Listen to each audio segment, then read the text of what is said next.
The Opie and Anthony Show on XM 202, featuring Opie, Anthony, and James Norton. Daylight breaks. Creeping through the shadows. An unstoppable force. Lays in wait. Ready to strike. Oh my God! Oh, Jesus, Jimmy. I get scared. He gets scared. Oh, God. Holy mother of God. Oh, boy. Please don't. God damn it. What? Oh, it stinks so bad. Oh, my God. This is killing me. You're killing me. Uh-oh. Just fart so we can start the bit. Oh, my God.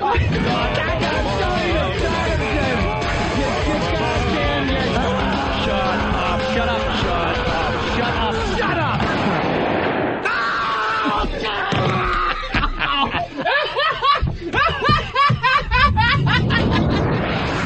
I'm scum because I'm a shapely European blonde. Anthony. Jesus, we are just whores. James Norton. Look at this face. How do you not love it and want to kiss it? E-Rock. Sex Bagel here on the radio with you. It's the Opie and Anthony Show. And Sex Bagel gets hit with poker chips. But enough of this palaver. Let's get the show on the road. And good morning. Welcome to the Opie and Anthony Show. The ONA virus spreading across America. Jimmy looks at me and he goes, do intros take a long time to do? I'm like, no. I don't think so. We've been asking for a new intro for weeks, Steve, for weeks. Stop being Pablo Picasso and get the damn thing done. This is radio. I think there should be like a template. Why is it taking so long? We just pop in our names. We're angry. Steve, I hope you're angry. No, because I don't want to have to redo it 2 weeks after I do the new one. So I'm going to do it right. Have a template like Well, then, no, it's not a template. It's something you actually have to. Yeah, it's something you actually have to. All right, how about this? Just take it off the air and we'll play an old one. Okay. Please. Done. New intro tomorrow. Like a 10-year-old one. Huh? That'd be funny. Are you offended? No, but the insinuation that it takes 13 seconds to create an intro, why don't you have a listener do it? Steve. What? Steve, What? You're wrong this time. No, all right, We've been no. waiting for weeks. It's not that we've been I know, waiting a we week. just have other production that's got to get done for the No, week. but when we ask for a new intro, we need a new intro. All right. Simple as that. The other stuff has to wait then. All right, the other stuff waits. Oh.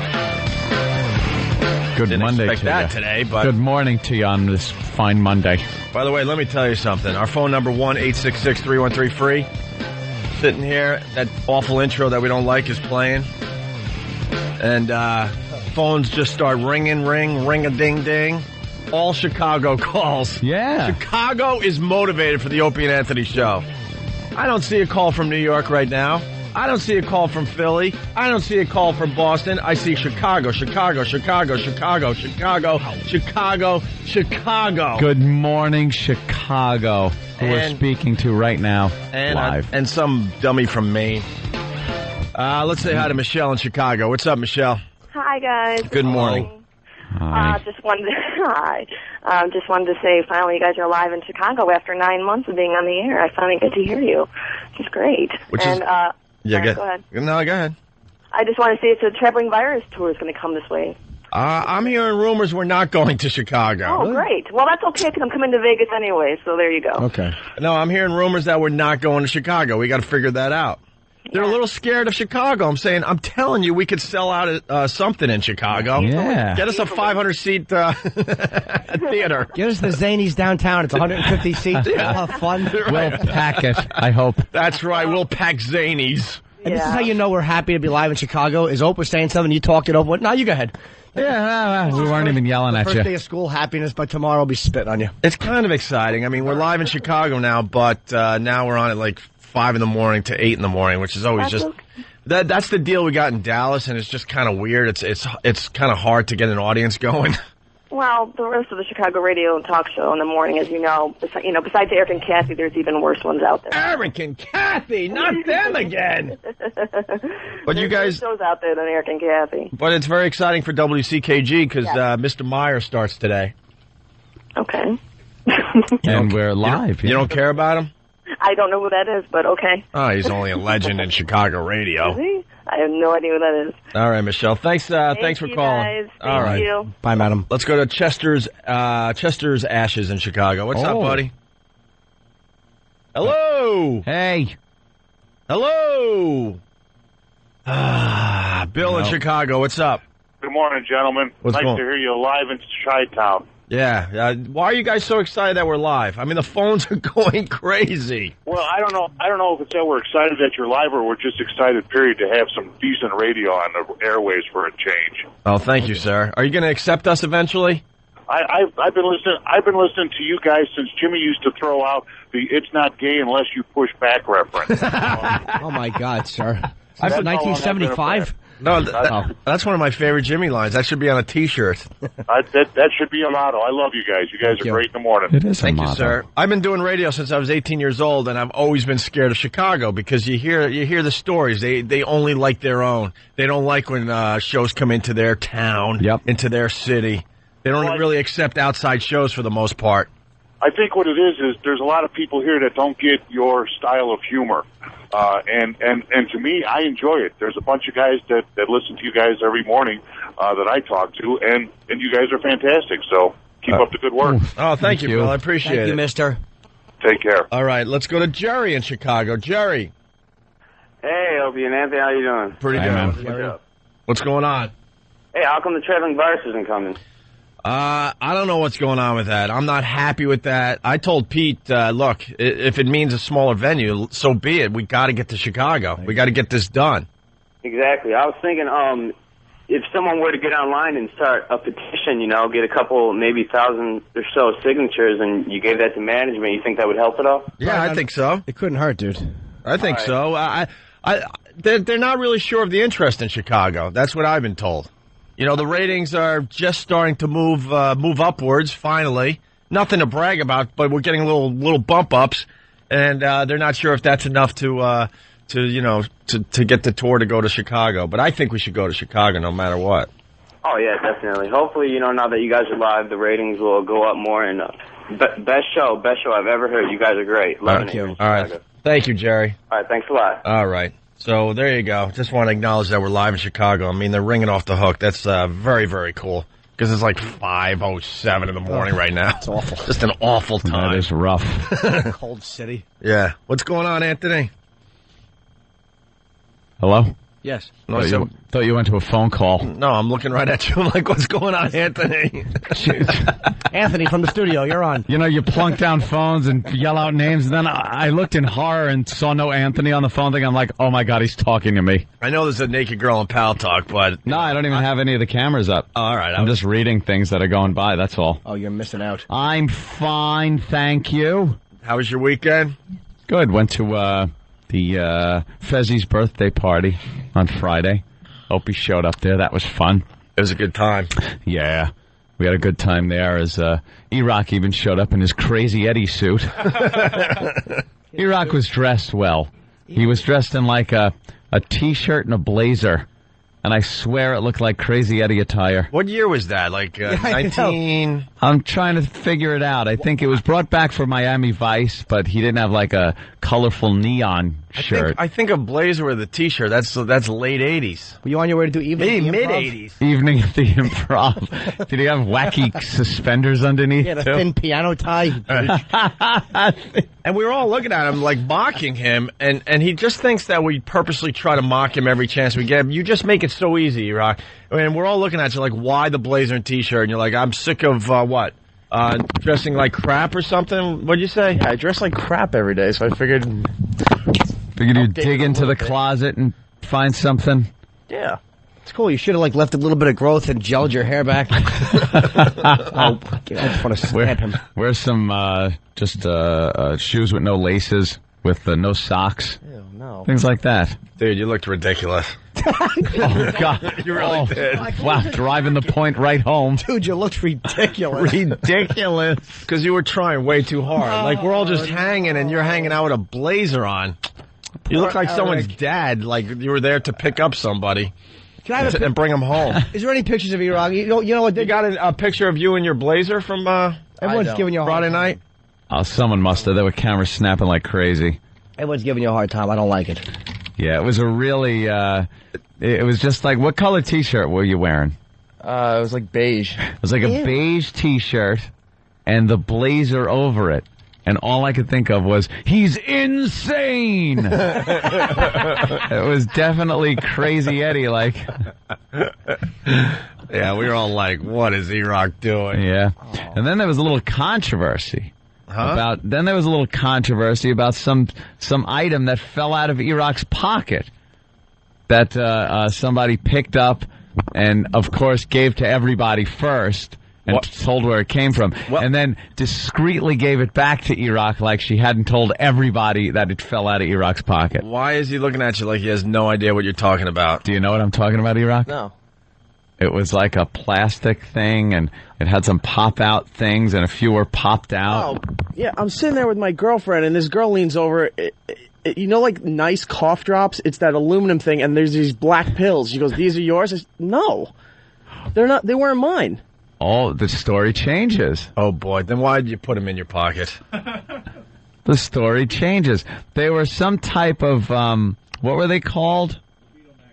Libido Max. No, that wasn't mine. They were made for, it's like a, sex enhancement drug. Boner pills. Called Libido Max, with a few already taken out and used. And I heard that the girl said when she gave them to you that you were just holding them for, for Pitsy or someone? No, that's not true, because I was sitting there with a couple people, and my girlfriend was right next to me, and we both looked at them like, no, that's not mine. She goes, okay, and took them back. Well, what did she expect you to say with your girlfriend there? You can't hand somebody libido pills with the chick right there. I heard she didn't take them back either. That you took them back and put them back in your pocket. I never took them. No. Wow. Controversy. Wish I would have been watching. Happy Typing Girl was sitting right next to me, too, and she saw it. And she was happy and typing at the time. How could she see? You know what? I think we need to talk to some of these people that were at the event. Yeah. See exactly what happened. So you're claiming they're not yours? If they were mine, I would say Did so, you, or but did you those not were put them mine. in your pocket? No, did not put them in my pocket. Where did they end up? Yeah, where did they end up? She still had them. The girl had them. I don't know, because she said, when she came back, she told me, she said, Eric said that they belonged to someone else and that you were holding on to them for him. Well, she's and lying. that you took them and put them back in your blazer pocket. No. Or some pocket. No. Nope.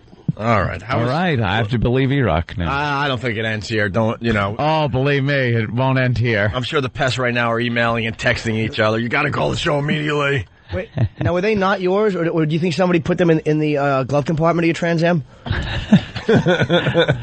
How was WrestleMania? It was great. Oh, What a big surprise. Donald Trump didn't get his head shaved. Didn't have Big to shave surprise. his head. Vince McMahon. I really thought it might be possible. Stupid storylines. Vince McMahon had to get his head shaved. Mm-hmm. I heard it was a great WrestleMania, though. It was very good. Yeah, I heard it was really good. The popularity of the WWE is way on the rise again. Wow. Oh, They sold out what? 81,100 something. 81,000. Was Dane there? People. What happened? Yeah, I know. It sounds like traveling virus. Can you imagine? It's on pay-per-view, but they still sell it out. 81,000 nosebleed seats all the way to the Well, top. do it. when you're there live. We're in Detroit, right? Detroit, yeah. You went to Detroit? No. Nah, he just watched it at got home. the pay-per-view. That's cool. All right. Let's safer that way. And there's rumors that there's nude photos of me out there. I happened to call Fezzi in the middle of a photo shoot on Friday. Yes. It was Fezzi's birthday from the Ron and Fez show on Friday. That's why we all went out on Friday night. And in the middle of some kind of photo shoot that was... Did you hear the phone call? Yes, I heard the phone call. It was very disturbing. I almost had to shut it off. I was in the middle of a photo shoot, and I was talking to Fezzi butt naked. Yeah. There may not be nude photos out there. People are trying to find them, though. Well, they have to make it online, which I think won't take long if they get out. How are they going to make it online? Well, put it this way. If it's a school project type thing, they have to be turned in. Yeah. Once they're handed in, it's over, Johnny. Right. They get scanned in, popped up online. Well, my girl is taking a photography class, and I thought it was a great idea at the time.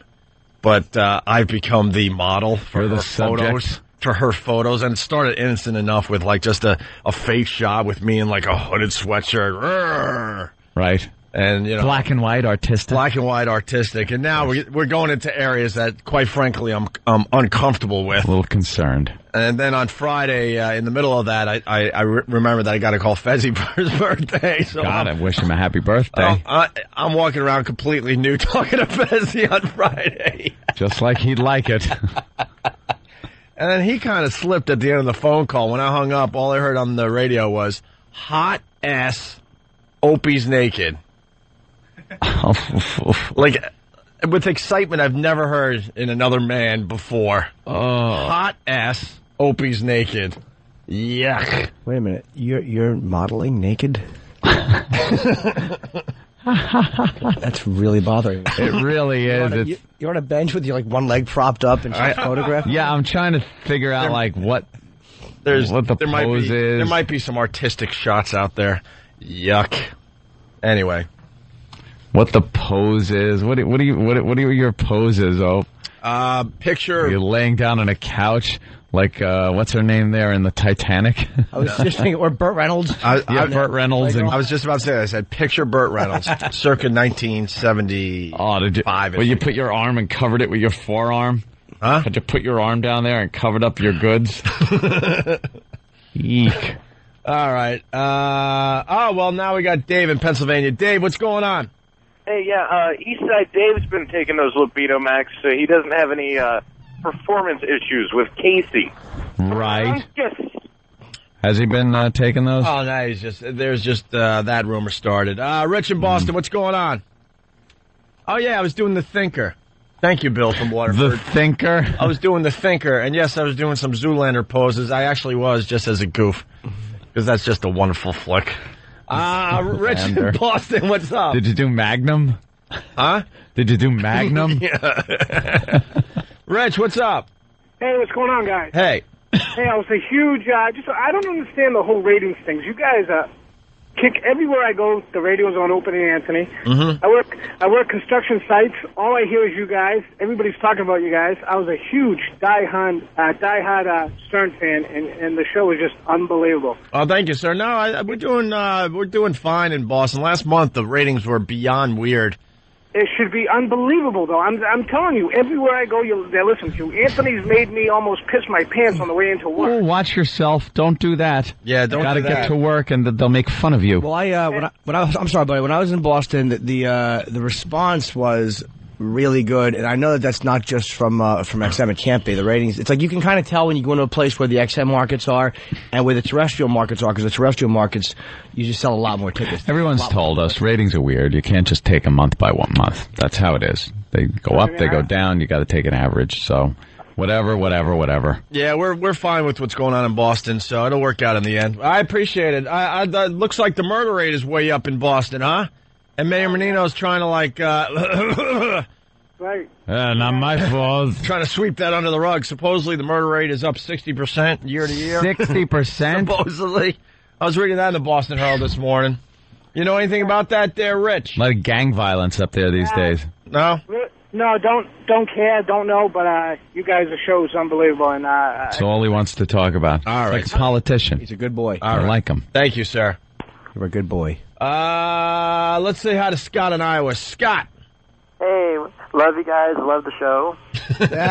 Oh, thank you, sir. I had a guy say that to me in the street. I'm walking to the cellar on Friday or on Saturday, and this guy walks by and goes, love you, love the show. I'm like, Jesus, they don't miss anything. I got it at the Islanders game on Saturday night. Love you, love the show. Stupid Islanders.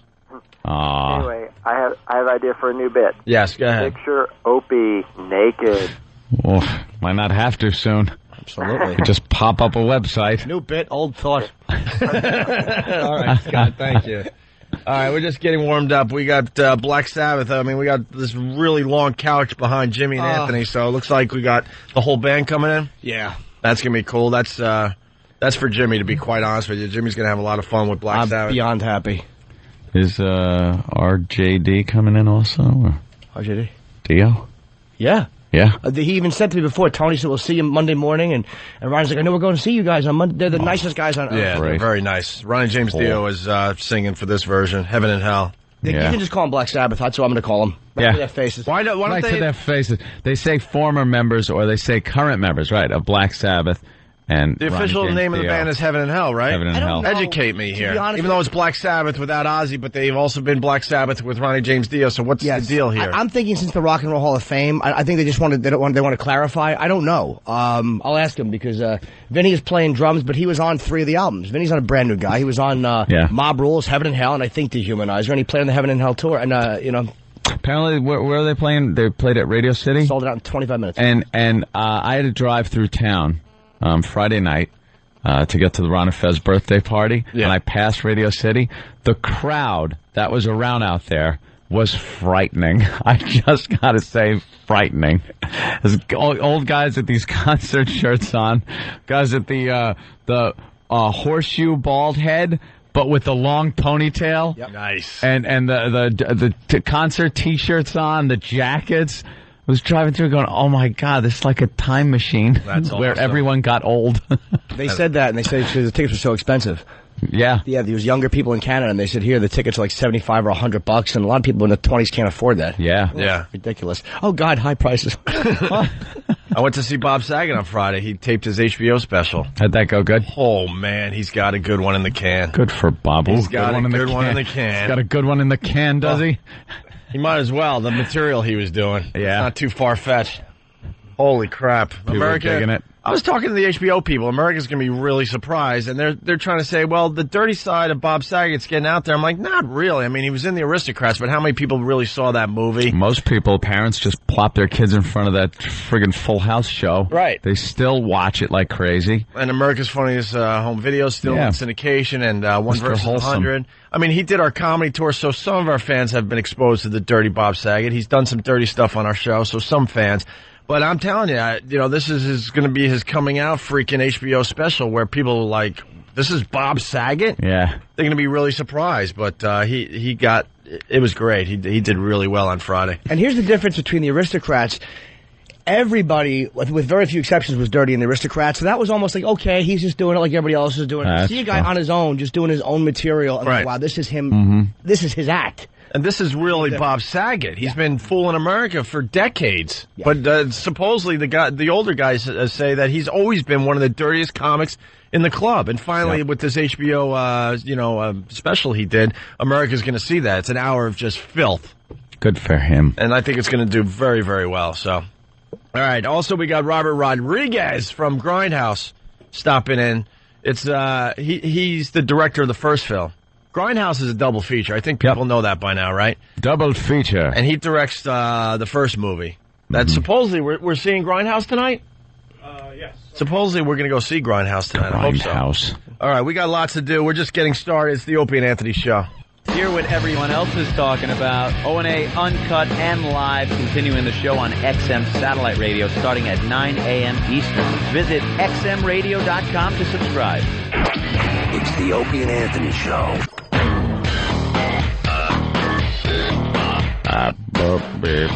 We're back with the Opie and Anthony Show. I wanted to wake up the horny housewives this morning. Horny housewives. Are they the ones putting the uneven load in the washing machine so it vibrates a little more? And then, well, you know.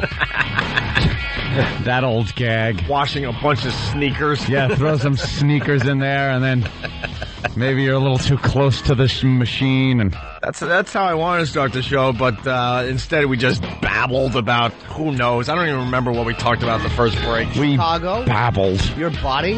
Nude? Stupid Chicago. Who cares? Nude. Oh, I'm just kidding. You being Keep listening, photographed? please. Oh, yeah, and my nude photos. Your nudity? No, horny housewives. I was just thinking there might be something there. Yeah. You got the desperate housewives, but we all know what that really means. We're talking about horny housewives. Yeah. You know who you are. Your marriage sucks, but you got a bunch of kids, and Because a lot of responsibility. and life is comfortable, so you figure, what the hell, I'll get my jollies in other ways. Kids are off to school. The husband is off to work. and you're kind of walking around with slinky little outfits. Slinky. When the FedEx guy arrives, or the paper boy arrives, or the gardener. Hey, fella. You think there's some horny housewives out there Of waking up? Of course there are. Thinking about how she's going to, I want to use the word, but take care. Take care of herself. Not necessarily take care. Oh, you mean... I'm not talking about the sluts. I'm talking about just the horny housewives. I don't think they're going... they're not taking it all the way.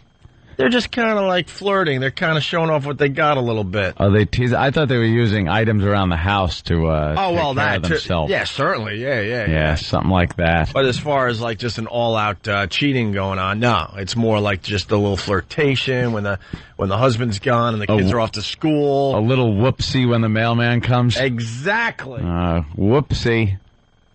She has her little lingerie still on, and she's trying to cover up. But then she's got to grab the package that the FedEx guy or the mailman or UPS guy is bringing. So she fumbles with it, and her robe kind of opens up. Whoopsie. She may even be brave enough to just walk in, get the mail, and just some kind of lingerie thing. All the neighbors know about it and hate her. Yeah, because she's keeping her body up to date. She goes out, pick up the newspaper or...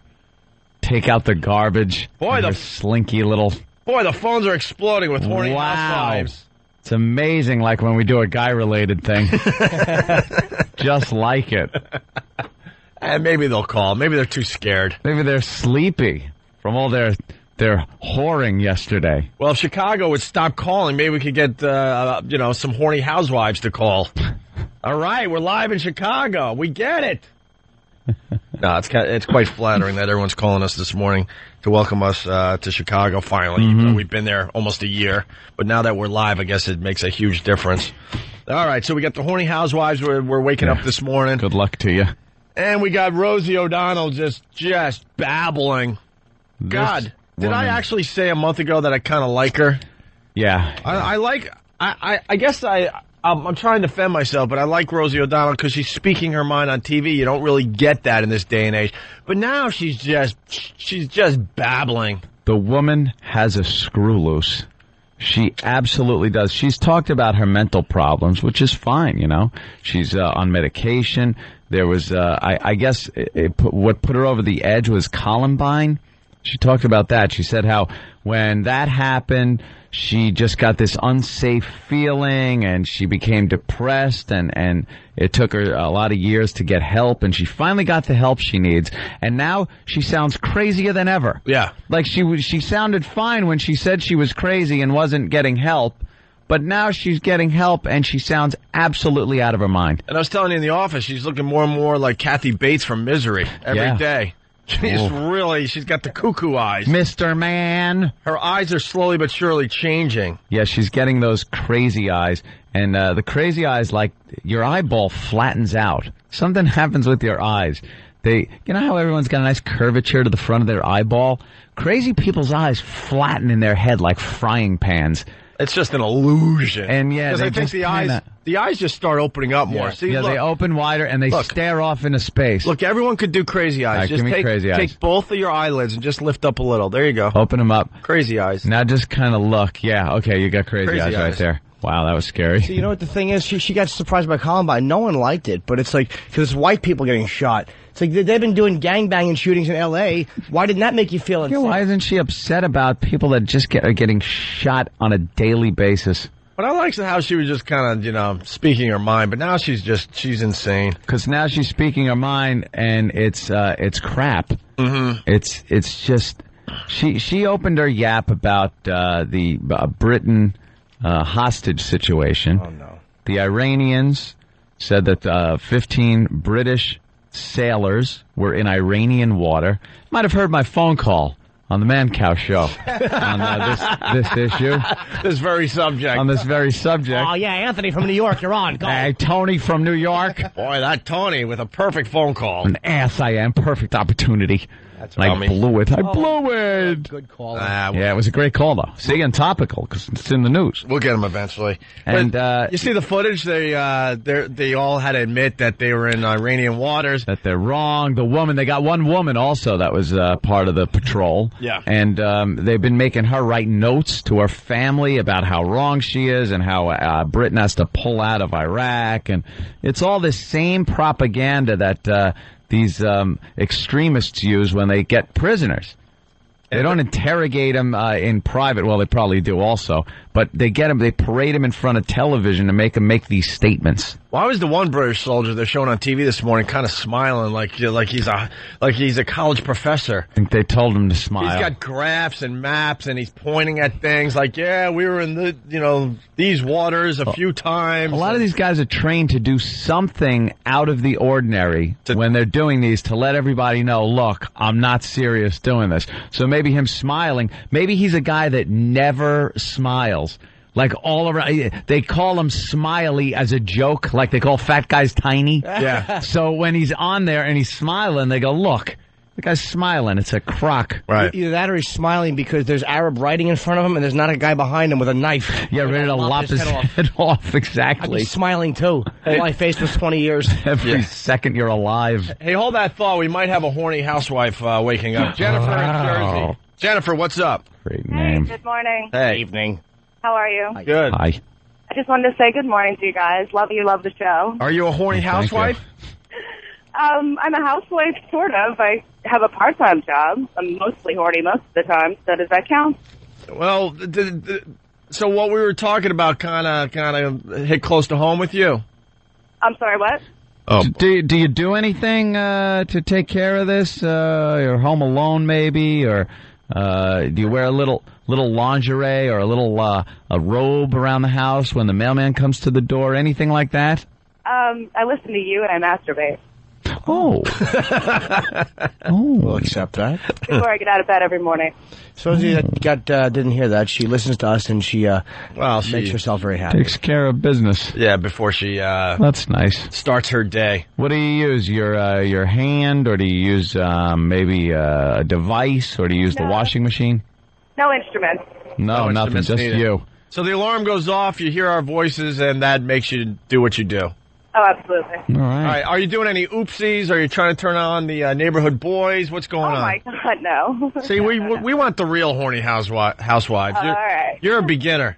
You're just starting your life of being a horny housewife. Flirts. Yeah, let's go to Rich in Syracuse. Rich. Hey, how you doing? You a horny housewife? Hey, how you doing? I'm a horny housewife. Yeah, I do oopsies all the time. A whoopsie. Out of the bottom of his shorts leg. But you sound like a guy. No, I have laryngitis. What's up, Rich? Exactly. Hey, I'm a mailman in Syracuse. I do a walking route, and every time I drop off one of those Victoria's Secret catalogs to this one girl, she's always in a slinky lingerie piece. Like she knows when the catalog's coming. And she comes to the door to sign for her package? Well, whenever she has a package, definitely. And you know that she's doing this on purpose, right? Of course. See? The little girl comes in, by the time I get there, it's like 10:30 in the morning. There's no way that you're up and that slinky that early. Does she give you a smile? Does she make believe she's not in lingerie? What's the deal?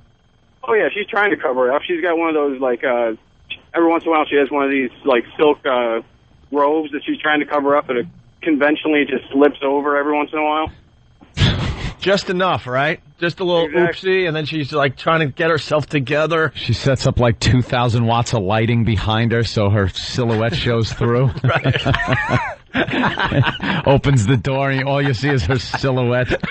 Nude. Exactly. It's like and she acts surprised that you happen to show up at her door at this particular moment. Like, oh, well, I know this is not the proper clothing to have on, but I got to get my package. Oh, I wasn't expecting you so early. Don't you usually come an hour later? I was just getting in the shower. And you got to play the game like, all right, look, we both know what's going on here, but I'll play my role. Sign for this. Exactly. All right. And don't make my pen smell like a trout again. What, Rich? I don't care if you're talented enough to pick up the package with both hands and still sign for it. By the way, why? By the way, why always trout? I don't know. It just seems to be a funny fish. Why not salmon? How about a fluke? Why not tuna? Trout. How about a catfish? It's always trout. A catfish. Catfish stink, and they have whiskers, ironically enough. And Yeah, big they dumb do. lips, and they're bottom feeders. Bottom feeder. Catfish is disgusting. Anything else, Rich? Like Jimmy, a bottom feeder. Yeah. Anything else, Rich? No, that's it. Thanks. Punch out, guys. All right, you might have got our horny housewife thing moving along, hopefully. Hope so. If not, we're going to do this tomorrow. So, ladies, prepare for horny housewife day. Yeah. All right. In the meantime, Rosie, sorry still talking about Rosie, stupid Rosie. Who, so she assumes now that the British, this is all done on purpose, so we can get into some kind of war with Iran now. Yeah, because that's what we want right now. That's what we want right now when our troops are spread as thin as they are. And she says this was done on purpose on our part, that the Iranian people are nice people, and we are the villains of the world. This is what Rosie's saying, and that it was done on purpose. And she goes, ladies and gentlemen, look up on a website. Look up. We've done this before for Vietnam, to get into Vietnam. She's talking about the Gulf of Tonkin event, and whatever that you want to believe about that one. Yeah. Whether it happened, didn't, says it did, but I don't know. I don't think the British are sending in 15 of their guys so we can get in a war with Iran. No, and why would Iran do it? Hmm. Do you know what I'm saying? Like, Iran took them. Yeah. So give them back. Give them back. Well, now they want all kinds of apologies. The British are saying they never went into Iranian water. They were in Iraqi water, and then they got taken. But now they keep asking for new things every time. They say, okay, we'll let them go. Well, now we want an apology from Britain that you were in our waters. Well, we weren't in your waters. Well, we want one. Now we're going to parade the hostages around and make them sign things, and it's just a catastrophe. I think they ought to just get in there, a few jets, bomb a few things, pull out, and then ask again, can we have our guys back? No, you can't do that. They're religious nuts. They're religious nuts. Yeah, but they don't have anything. I'm not talking about a protracted ground war like we're in with Iraq. This is stuff that we've done in the past, that Israel's done in the past, England's done. You fly in with some planes, you bomb some important things, and then you fly back, and then you go back to diplomacy, and you say, now let the guys go. And they're outraged at this, outrage. All right, I know you're outraged, but let our guys go, or else, we got to come back. And then you do an air battle. You bomb some stuff, you come back. You don't send troops in. And then they let them go. Yeah, it's like Libya. You bomb enough things, you kill enough of their kids, and they let things go. It's war. Well, that's not going to happen, though. Might. You think? Depends on how long they hold them. Nah, they'll let them go soon. I think they'll let him go. Why is he doing that? Just what were they 10 feet in the water? Yeah, get out of here. Who's looking? That's how I look at it, to be honest with you. Because whenever it's like they went into Iranian waters or some other water, it's always like they just went in. Just barely and how in. much water there is. They could go hundreds of miles in. And then I'd be impressed. But it's usually they just put their little big toe in Iranian water. Yeah. They took a dip. That's what it was. We were taking a dip. It's probably some dumb dare, and now it's all this. Yeah, I dare you to go like 10 more feet. Come on, I dare you.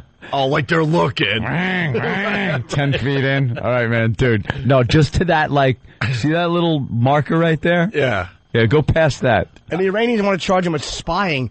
Gee, how good of a spy can you be when you're in British uniforms and there's 15 of you in the water? What do you think? They're infiltrating the aquatic life in Iran, you idiots? But Rosie is insane with that. And then she's insane with the 9/11 stuff. Hold on, Dennis in New York. Dennis, what's up? Hey, I'm tired of the pro-fucking George Bush crap you guys do every day. First of all, start. All right, hold on, Dennis. News, Republican, you guys love Dennis. Bush. So Oh, my Wait a minute, God. stupid. You're cursing on the radio. Dennis. It's not about Bush. Did you hear... Donald has a big, stupid head, and she's ugly and fat. Jesus, get off it. Did you hear our show maybe last... Pro-right-wing... Did you hear our show last week? Stupid liberal. Hey, idiot, can we actually carry on a conversation? Just as much as I do the Republicans. Can we actually carry on a conversation for a minute? with this every day. Hey, idiot. You Can started we by actually- cursing, so no one even knows what your point was. Can we That's actually- how dumb you Well, are. my point was, you guys are right-wing wackos, man, and I Yeah. get sick and tired of hearing this. Then listen to something else. You and your buddy Sean Hannity, who's a homo. Yeah, who defended the free speech of the show as opposed to the stupid bleeding hearts. No, not one. Oh my liberal God! can Weren't we create the called show. the liberal Bush hate? We were called liberal Bush haters last week, dude. We were called liberal Bush haters last week because we were calling him an idiot who doesn't know how to run a war. You guys are right-wing. Oh, shut up! We got our own minds, jack off. It's like what? We can't have two opinions on something. We can't have two sides. One may be liberal on some ideas, one conservative on other ideas. You got to take the party line the whole way, man. You liberal jerk off. Shut up. Shut up. F off and die. You jack off. You know nothing. You liberal one-minded creep. Just die. Shut up. Hug a tree. Hug a tree and have sex with a hairy armpitted hippie broad. You jerk off. Can't stand yous. Who's this? Now listen to yourself. Listen to yourself. Listen to yourself on the radio. I wouldn't listen. Give us a Frankus and shut up. Dennis. Who's this? Are you done?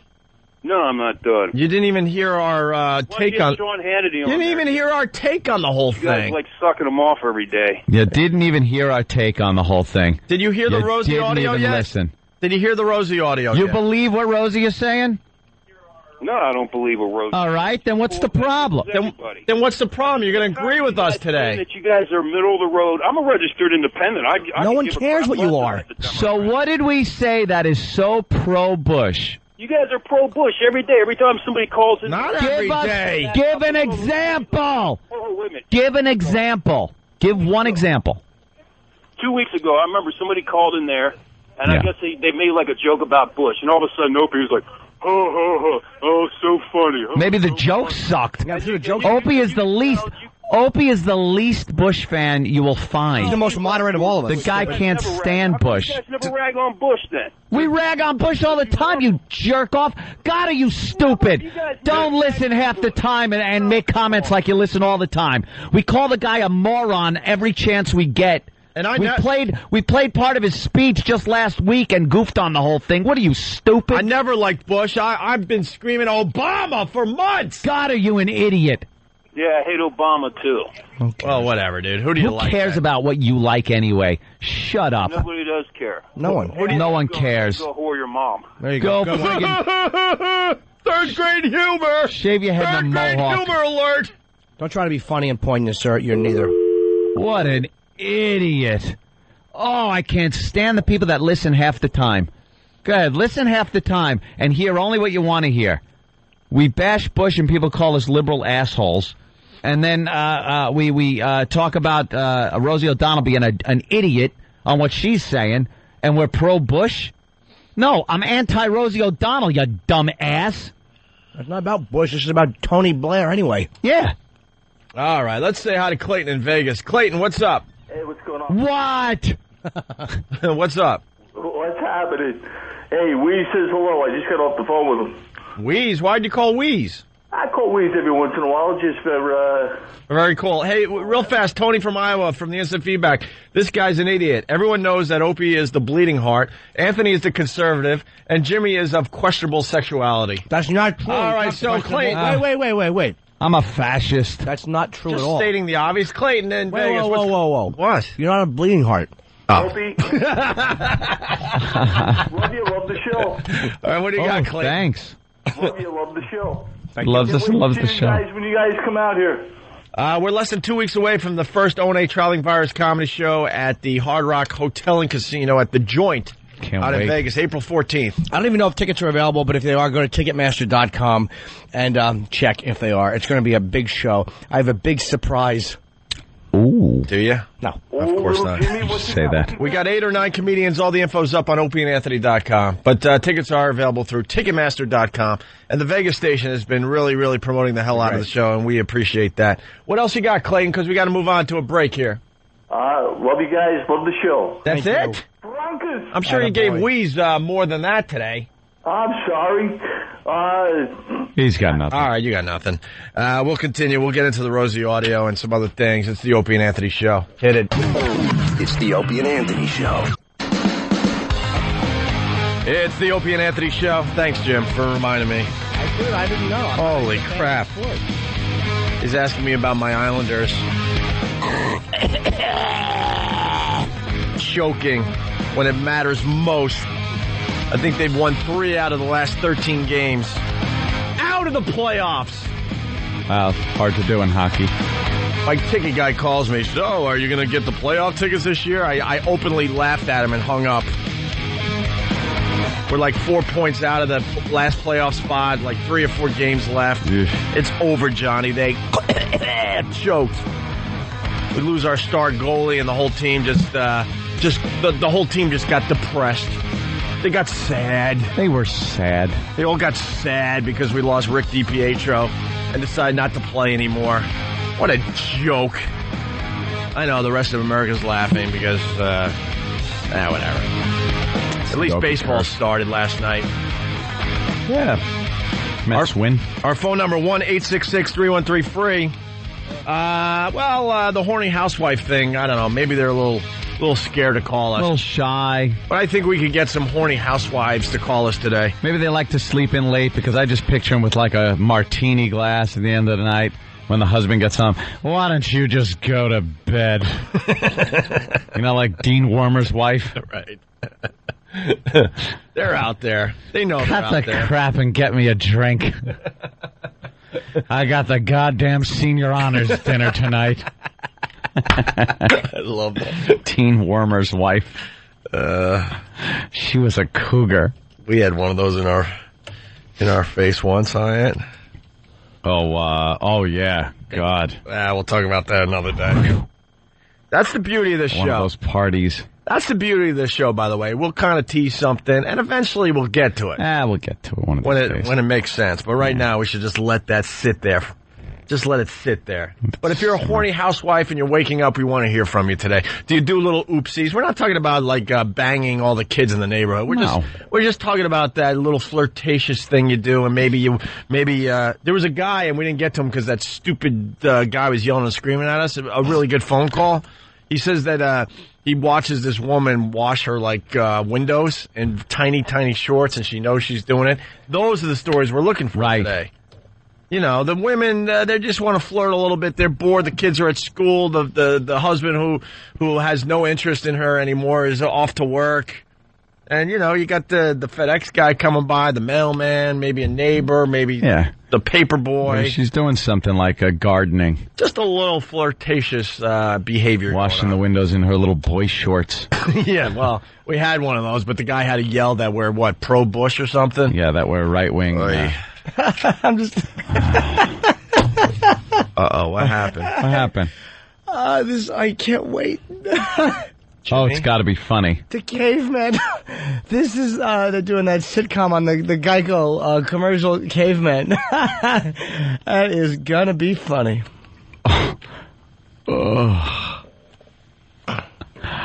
Why? Yeah. Why? Because they're so popular. People are just laughing and laughing.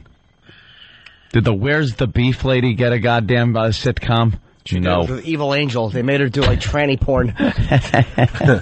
I mean, at first the caveman thing was kind of different, and I'm not gonna lie to you, I kind of found a little chuckle here. Slightly amusing, yeah. The first one. But to go from that to a sitcom, this is going to be one of the biggest disasters in sitcom history. Mark my word. A one-joke sitcom. Go Penguins! Wow. Shooting the pilot now in L.A. Sorry. That's all right. We got 3 different conversations going on, but I just got excited for the Penguins. Yes, I'm going for the Penguins this year to win it all. F the Rangers. F the Rangers, Tom. You heard me.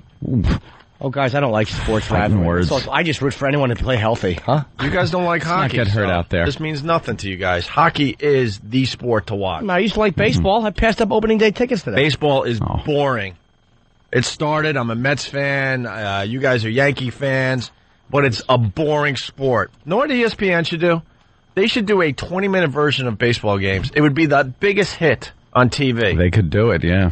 Like where you just make sure you have no media on, which is almost impossible in the year 2007, I understand. But then just have, like, not a highlight show, like a 20-minute version of the game. The whole game, but just action. In a 20-minute, not necessarily. Some of that other interesting stuff that happens, the pitching changes, and maybe a really good at bat. You know, you figure out what are a little more than the highlights, and throw it into a 20-minute package. I'm telling you, everyone would start watching baseball. Everybody. The ratings would go through the roof. I can't invest 3 hours in a baseball game on TV anymore. Not in this day and age where we all are like this. Lucky. We're all like this, surfing. We're turning the channel, and you're going to sit through one of these baseball games? I haven't watched a whole baseball game on TV in years. Can't do it. But you do like a 20, 30-minute version, I'm telling you, it would be the hottest thing. But that would be thinking out of the box, and I don't think, mainstream media knows how to do that, unfortunately. I think they should just cut everything out except for the action. Like, all the in-between, the pitching stuff, throw it out. Right. Pitch, hit, pitch, hit. That's it. Well, that's more like home run. But that's more like highlights. But the entire game that way. I'm talking like give it like 20 minutes so you get a kind of a feel for what's going on, you know? Half hour, an hour even. That would still mean like 2 less hours of viewing. But no one would want to go to a game if it was an hour. Like no. I'm just talking like the game is played. ESPN takes it and packages it into a half hour version of the game. So you don't see it live. No, I mean that's you gotta wait. That's the only problem. You gotta make sure you don't get the results or whatever. It's a dumb idea. I get it. Let's move on. Someone agrees with Rosie about Iran. So should we play the audio first and then we'll get to this guy? Yeah. Let's hear what Rosie said. All right. Kathy Bates from Misery was on The View last week and had some outrageous things to say. It's one of the top YouTube videos this week or last week or in the last few days, whatever. About that, and she's picking up on 9/11 conspiracy crap. She's just crap. Wait till she gets to the 9/11 stuff. Oh, boy. All right, here we go. Here's what happened. These guys went here, okay? Yeah. Iran said, that's our water. Get out of our water. We're taking you back. Yeah. Britain says, they took our guys. Iran goes, no, you were in our water. Say you're in our water and we'll give you the back. Where's what do you think is the cause behind that? Well, there are many, many ways to think of it, but historically, have governments ever faked incidents or incited incidents in order to get them into wars? Nations. I don't think that happened historically. I'm sure it has. Yeah, I don't think that. All right. That's a fair question. Look, that's a fair question, and is it beyond the realm? No. But again, this is not the U.S. It's amazing how liberals want to blame Bush, who is an ass, but this is on Britain. They want us to stay out of it. Well, they see Britain as our puppet anyway. Britain's been a good aid, a good ally, but this is on them. If we really wanted to start a war with Iran right now, that might be one thing. But there's no way we could just go in and start a war with Iran with all the crap that's going on in Iraq. I agree. We don't have enough soldiers to do it in the first place. There's no there was a protocol involved in the Iraqi thing. No matter how dumb and fake it was, and here's my pro-Bush speech, how phony the intelligence was as far as what got us into the war, how the story of why we were there changed after they realized that there weren't the weapons they thought were there. But before that, I mean, how long did we go with trying to get the UN and get France and Germany on our side and everything and all that stuff that failed? She thinks this could just, 15 British soldiers getting taken by Iranians is going to get us in a war. It didn't in 1979 when there was how many hostages did they take in 1979? There was no war. Yeah. Carter, who I admired for, tried a helicopter rescue. He lost 8 soldiers. There was no war started in 1979. No. When Ayatollah Khomeini overthrew the Shah of Iran and chased him out. And why can't this fat lump of crap realize... Oh, not you, Jimmy. I'm sorry. No, you've talking lost about Rosie. Recently, Jimmy. Why can't she realize that Iran is a fundamentalist bunch of monsters? They were protesting that they wanted the English hostages killed. Of course they were. They had signs, kill them for Allah. They must die. You know, they're a bunch of friggin' fanatics. Well, Rosie continues with her theory. Of course she does. Here we go. So what do you think is really happening with the ship that was in there? You think that these British soldiers were used as pawns to try to ignite another war against Iran? Well, I just think if Iran really did take them and they really wanted to hold them hostage, they would have done what they did during the Jimmy Carter era. Wait, right? You don't think that they really were What? taken? Well, of course they were taken. But my point is that if they wanted to hold them, if this was a purposeful attack by the Iranian government to provoke an international incident, why would they say, well, we'll let them go and we're not going to harm them? Well, we will let them go, we're not going to harm them. But you have to admit you came into our water. And British go, well, we're not going to admit that. Yeah, but we're not going to harm them. We're going to let them go. Dude, oh, what a moron this woman is. They say that all the time. They kept promising they were going to let our hostages go back in 79 also. They didn't. They say they're going to do that. That's one of their tactics. And then they renege on the whole thing. And then they parade him in front of the TV with video clips of them forced to sign things. Well, that's the video we're watching this morning that they're admitting they were in Iranian water. So, all right, why aren't they let go yet? Yeah, why didn't they let them go? They're still there. Stop it, Rosie. You're out of touch, fat dyke. Then again, I mean, look, am I 100% convinced they weren't in the waters? No. I don't know. Who are we to know? I don't know. I'm not convinced either way, but they're not going to kill the hostages. I don't know why I talk so quietly like that would somehow make my point valid. They're in a war in a nation that is right next to Iran. Whether they went 10 feet into their waters or not, I don't know. I wasn't there. Apparently the British have a GPS and ship records that show that they weren't in their waters. But, of course, no one's going to believe that. They could just conjure that up.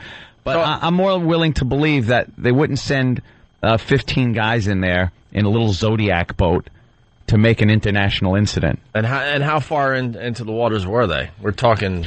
Yeah, it was really nothing. It was really close, It was less than, I think, a third of a mile. Are you kidding? Like 0.3 of a mile into their waters is what they were saying. It's something inconsequential.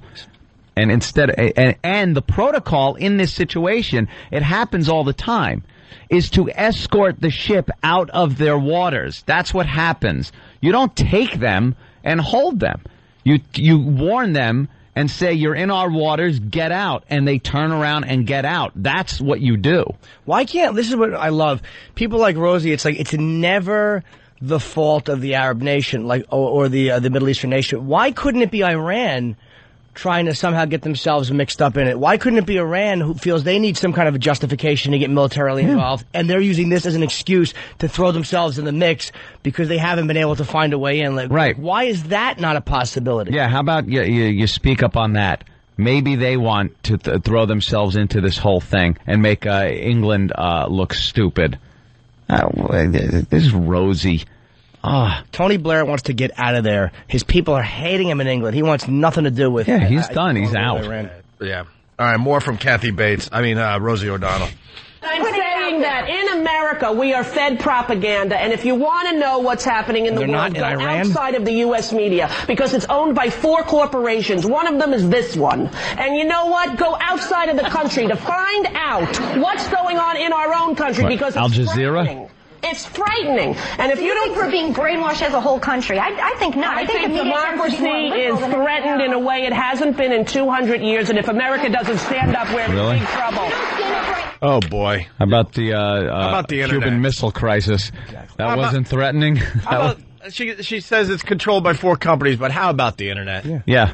I think there's a lot more info that is available than was 10 years ago. And the stuff she's reading one-sided stuff that's the opposite, the polar opposite of what she's talking about. We're being brainwashed as a nation, and then she reads the opposite of that, which is just as bad. She listens to the BBC. Yeah, the BBC. The BBC. She's listening to Al Jazeera if you listen to her. Jesus Christ. And then Kathy Bates made this point about, Rosie O'Donnell made this point about 9/11. Look for yourself, looking like Kathy Bates every day. More and more like her. Crazy eyes. From Misery. Wow. Let me ask you one more thing. Do you think the government purposely misled the American people to believe that Iraq had something to do with 9/11? No. Yes, says the crowd. Do you believe that the government had anything to do Do you believe in a conspiracy in terms of the attack of 9/11? No, but I do believe that it is the first time in history that fire has ever melted steel. I do believe that. Shut up. Oh, boy. Just Here shut we go up. again. Watch something and educate yourself, you fat load. Here we go again. Oh, the steel thing. Here we go again. Enough. First of all, when she's talking about the Iranian or Iraqi tie-in to 9/11, I'm with her on that one. Yep. I didn't see any evidence of Iraqi involvement in 9/11. Al-Qaeda, Osama bin Laden, that's fine. Iraq was busy with Iraq. Iraq was so self-centered with Saddam in there. That's all they needed. Iraq was happy with Iraq. As far as 9/11 goes, yeah, they tried to make a tie-in. And we bought it at first with all these weapons of mass destruction and these pictures that they were showing us. And that was the bill of goods we were sold to get us into the war. And then when all that started leaking out that it was not true, then it was, we're here to give them democracy. So when the whole reason for the war changed, that's when everybody started going, uh-oh. What are you doing? I gotta agree with that caller that called about a half hour ago. You're very pro-Bush. Yeah, that's what I'm saying now. It's very pro-Bush. Sure. You and Rosie both. Jesus. Unbelievable. Do you hang out with Rosie? Yeah. Me and Rosie. But then when she goes into this 9/11 crap about the first time fire melted steel, why won't people listen to the fact that iron beams do not have to melt to a liquid state before a building falls down, before a steel building falls, especially the way these were constructed? Why can't people understand that they just have to be weakened a little bit to get a little soft? And then when those beams bend, the whole structural integrity is gone and the building falls down.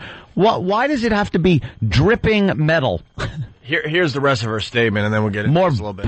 More garbage. Time in history that fire has ever melted steel. I do believe that it defies physics for the World Trade Center Tower 7, Building 7, which collapsed in on itself. It is impossible for a building to fall the way it fell without explosives being involved. World Trade Center 7. World Trader 1 and 2 got hit by planes. 7, miraculously, the first time in history, steel was melted by fire. It is physically impossible. And who do you think is responsible for that? I have no idea. But to say that we don't know that it imploded and it was an implosion and a demolition is beyond ignorant. Look at the film. Ignorant. Physics expert here from Yale, from Harvard, pick the school. It defies reason. Get one. Okay. You stupid fat lesbian. She is a moron. Who is going to... You know something? Please, with an open mind, please listen. If she watched anything on demolition of buildings, I love it. I love watching these programs on what it takes to demolish a building. I watch these guys, they're family-owned businesses, been in these businesses for years. It's grandfathers working with their grandsons. And what they do is they strip a building. Then on the support structures inside, they drill a crap load of holes, which are then loaded with explosives. And then these wires are all brought out the building. Then they use these big steel tension cables connected crossways up the whole building so that when the beams explode, they're pulled in by these cables. So that makes the implosion and the whole building fall. Just collapses without... Do you know how long it takes to prepare a building for demolition? Do you know the work involved? And the what access you need to parts of a building that these people are typing in their cubicles while mom and pop operations are bringing fuses in over their heads? Could you hold this, please? What is it? C4. I'm going to be shoving it in the hole that I'm jackhammering over your head. Your cubicle just happens to be right next to where I need to be. And no one has said a word about this. Can you go take a cigarette break? This idiot has no idea the engineering it takes to destroy a building and implode it. And she thinks it just coincidentally they had it loaded up, ready to go when two planes hit the towers. Not one witness came forward to say, yeah, I saw suspicious activity. I was working late one night, and all of a sudden the building's filled with plumbers. I'm thinking, why are they here? Why are they here? And how come they drilled 18,000 holes in our building? I'm really serious. And I don't know why there's 18,000 cables running out to a box a quarter mile away from the building. Why is that? No one noticed it. You know what you guys are missing? I do have actually an explanation. Oh, yes, Jimmy. There were people working who saw this, and they said, "What are you doing?" And the construction workers actually said to them, "Nothing, but just keep this under your hat." Under your hat, they used. They said, "Keep it under your hat." Mum's the word. You Ixnay on the question idiot. day. This is between you and I. Fat-headed moron actually thinks that was a controlled detonation, like we've seen many times on TV when they show it. But if you look a little deeper and know what it takes to demolish a building in that fashion, a controlled demolition of a building, you would understand how stupid that blubbering idiot sounds. Well, here we go. Mike in Syracuse. Mike? Hey, how's it going, guys? Hey. Love your show. Hey. I got a couple of things here. One, you know, it goes both ways because the building being collapsed from the engine fuel from the planes, it collapsed from the thousands and thousands and thousands of pieces of paper that, you know, were burning, as well as the engine fuel and a multitude of other things. Everyone knows why the two towers collapsed. They were hit by aircraft, and the fireproofing came off the beams. The beams then got soft, and with all that weight above the beams, the buildings came down just like they were supposed to when that happened. The other building she's talking about, Building 7, was hit with debris in such a way that it started it on fire, and it structurally destroyed the front of the building when the towers came down. So it was leaning. You could see pictures of it leaning over with the entire front of it, the bottom front taken out, and it's on fire. So that one, too, is meant to fall down. The idea that it was a controlled demolition makes this fat dyke look like the moron she is. And why would, by the way, if once you have the towers down, if they're hit by planes, then why do you need, that's down? what we said in the office, why do you need to take buildings down? No one's going to be angry till 7 falls. Right. Silly. All right. Yeah. I don't think the towers were necessarily collapsed. It's like Voss going up after Dane. Yeah, but I think that there's questionability at the... Questionability is not a word, sir. Yeah. The Pentagon, I feel, that could have been, a little conspiracy. There's no conspiracy. Look at the information, and not just the right-wing or left-wing information. Look at the information that's out there. It's so obvious what happened. The most... God, why do I even bother?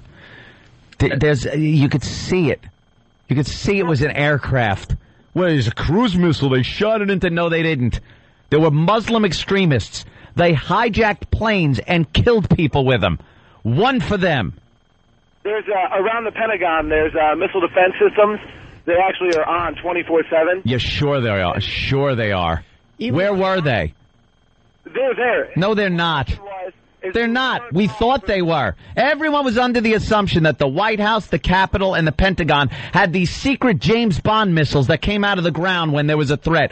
It doesn't happen that way. Wait a minute. I don't even know if he's wrong. But, dude, why would... You have to understand, it was happening so fast, and civilian aircraft is supposed to be in that area. Yep. If that was an attack by foreign planes, then maybe they do have those defense systems, but maybe they're not, like, up and ready. If a missile was shot over... Yeah, civilian aircraft, and by that time planes were scrambled. They weren't close enough. There were things going on. It's a cluster F that day. It happened the way everything was supposed to happen, just like real humans. It's screwed up. There wasn't this great plan in place that we wished our government had. The government's just like every other job you go to. Go there, you have this impression that it's going to be something, and then you get there and realize it's just a bunch of people doing a job, and there's mistakes that are made. Yeah. And that's what happened. There are these missile defenses. I'm sure there are guys that are ready to run up on the roof with a Stinger missile or something on the Pentagon, but there's no James Bond-looking missiles that pop out of the lawn. Don't be silly. A plane hit the Pentagon, just like it hit the trade centers, and just like it hit the ground in Pennsylvania. It just happened. It was an awful thing. Don't look for a conspiracy. Don't look for Fat Rosie for her dopey information off of these stupid websites that are full of nothing but crap. I will say, though, I think that there's footage of the Pentagon being hit that they haven't released. I don't believe there's only probably one camera is aimed at that building. It probably is. And I'm sure it shows an airplane hitting the Pentagon. All right, Mike, thank you. Yeah, thanks. Punching out. Goodbye, Mike. Syracuse coming on strong this morning, by the way. A lot of calls from Chicago, Boston, and Syracuse so far. Good. Hey, we got Robert Rodriguez. He's in the green room. We're gonna lighten up the mood a little bit on the Opie and Anthony Show next. He is the director of the first movie of Grindhouse. I oversimplify things. That's because it's simple. You're looking to work too hard at this. Don't work so hard. The simple answer is the answer. Muslim extremists pulled one over on us. They got us. I know it's hard to believe, and it really is hard to take, because there's no one that can be held accountable for it. They got us. What are you going to do? Can we get Kathy Bates on the show today? I mean, Rosie O'Donnell? Good luck. She wants her own forum where she can mouth off without anybody getting in her face. She likes blindsiding people. You know what we have today? We have Robert Rodriguez coming up on the next break. Good. And then we have Black Sabbath. Sabbath at 8:30, yes. Robert Rodriguez, the director of the first movie of Grindhouse. It's a double feature. I don't know if people understand what Grindhouse is all about yet. Although the articles are everywhere now, so I hope they do. You got two films, and Robert Rodriguez... old school, double feature. ...is the director of the first one. And I'm hearing his film is very, very good. We'll get into that next. It's the Opie and Anthony Show. It's the Opie and Anthony Show. Right on. Let's get right into this. It's the Opie and Anthony Show. In studio, Robert Rodriguez. What are you doing? We're yapping. Well, yap on the air, man. Wait, what were you guys talking about? I'm talking about the difference between, like, watching a TV series on a box set and then you get in the hotel and you have to watch regular television, how much it sucks when you're sitting there and you realize, like, they rope you in because they give you a bunch of movie at first. And you're like, oh, this is good. Wow, well, they haven't played a commercial in a long time. And then toward the end... It's like 5-second blips of the movie in between these huge stretches of commercials. You want to kill somebody. I'm a fan of the marathon. Or getting the box set and just do it. Like you were saying before the show. Box set. You did Lost all weekend, right? Yeah, you got to do that. You just pop in disc after disc. And it's like when I go to Atlantic City or Vegas and I'm playing poker, I'll just be like, all right, one more hand. And you pop in one more disc and it ends and you're like, I'd really want to know what happens after that. All right, one more disc, just one more. And before you know it, it's midnight and you got to get up at 4. You got no sleep. Can I ask Robert a question, dude? If you did, I'm going to smash my fat face. Did you direct Swimming with Sharks? Swimming with Sharks is a friend of mine, George Wang, did that. Right. You love that movie. He's a good friend of mine. Brilliant film. Yeah, Jimmy loves that movie. No, he was an executive's assistant over at Columbia when I was there, and I kept telling him, man, quit your job and go make a movie. Look how easy it was for me. I made El Mariachi. And then he quit his job, and it was a good job. And I was like, oops. I hope he makes a movie. And he did, and he made that terrific film. Well, you're here to talk about Grindhouse, and the buzz on the movie is unbelievable. The articles are all over the place. We had Kurt Russell in on Friday. He was great for us, man. And you direct the first film. A lot of people got to understand it's a double feature. Like this is old school stuff. It's really crazy. Well, even in the old days, they wouldn't show two brand new movies together. Right. Usually one that had been around for a while, and then maybe a new movie put in together. Right. But this is just I had an idea about 3 years ago to do a double feature because I'd done a 3D movie that did really well. 3D hadn't been around in a while, and it drew back. Now it brought back 3D. There's a lot of 3D movies. Sure. I thought, what else was an old school traditional way to show a movie that would rope in audiences for today? Because people have been talking about theatrical exhibition going down, people staying at home more, and so I thought a double feature would be really cool. I took it to Quentin.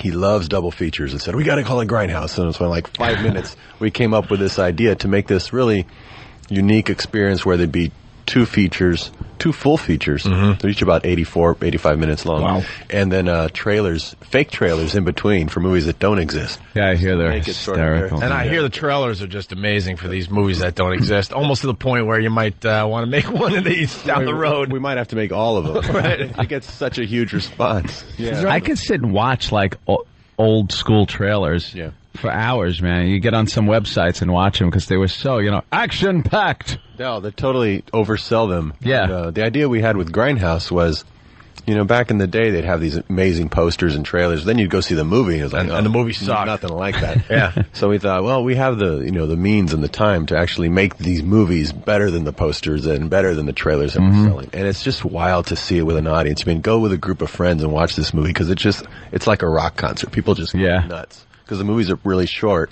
and it's just one hit after another, and people are just screaming.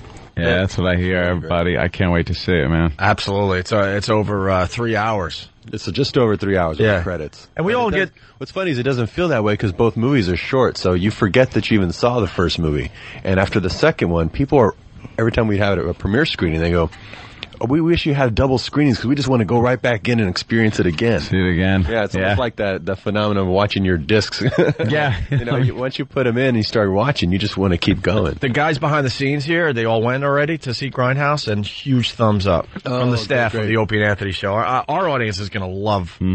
And you direct the first one, Planet Terror. Planet Terror. Yeah. Is there any connection between the two at all? Any bleed in at all between the first and There's second supposed feature? to be two completely different movies, but we ended up...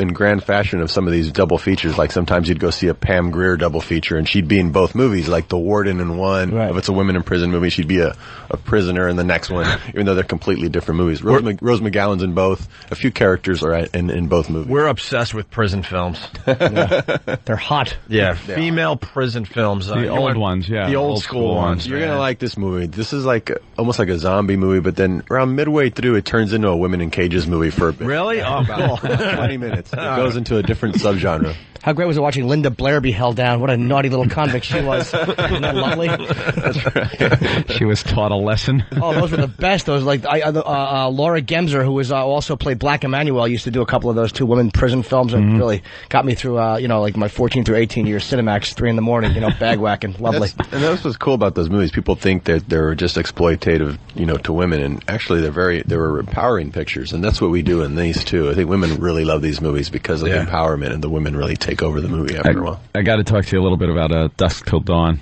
Oh, yeah. Unbelievable. Loved it. I remember I went into a Blockbuster. It was when we were up in Boston, and I used to watch a lot of videos before we had to be there. We would do an afternoon drive. It was the bomb. You didn't have to, wake up, stay up as late as you want, out all night. Who can't be to work by 3 p.m.? Right. It was one of those deals. So I watched videos beforehand, so I went there, and I picked that up. It looked interesting. Knew nothing about it. Right. And the girl at the counter says, have you seen this? And she goes, did you look at the back of the box or anything? I said, no. She goes, good. Just watch it. Don't look at anything. That's the best. Okay, what the hell were you guys thinking? Did you think, people are going to like this, or that it's weird that it goes from this really cool... that movie could have just been about these two criminals. Right.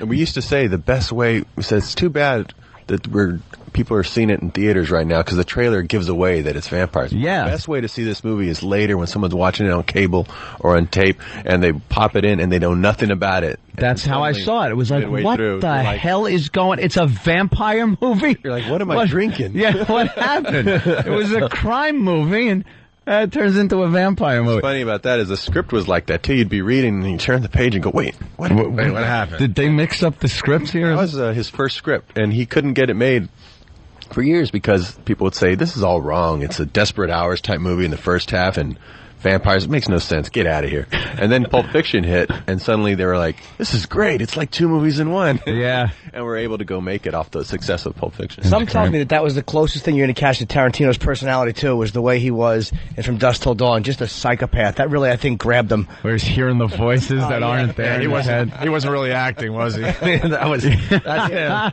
He actually came in with that character. Oh, he was acting, and he was terrific. He was just really great to direct. Yeah. And it was a big surprise to me. I was a big Pee Wee Herman fan watching the old HBO special of his Pee Wee's Playhouse type thing where it was a little more risque than his television show.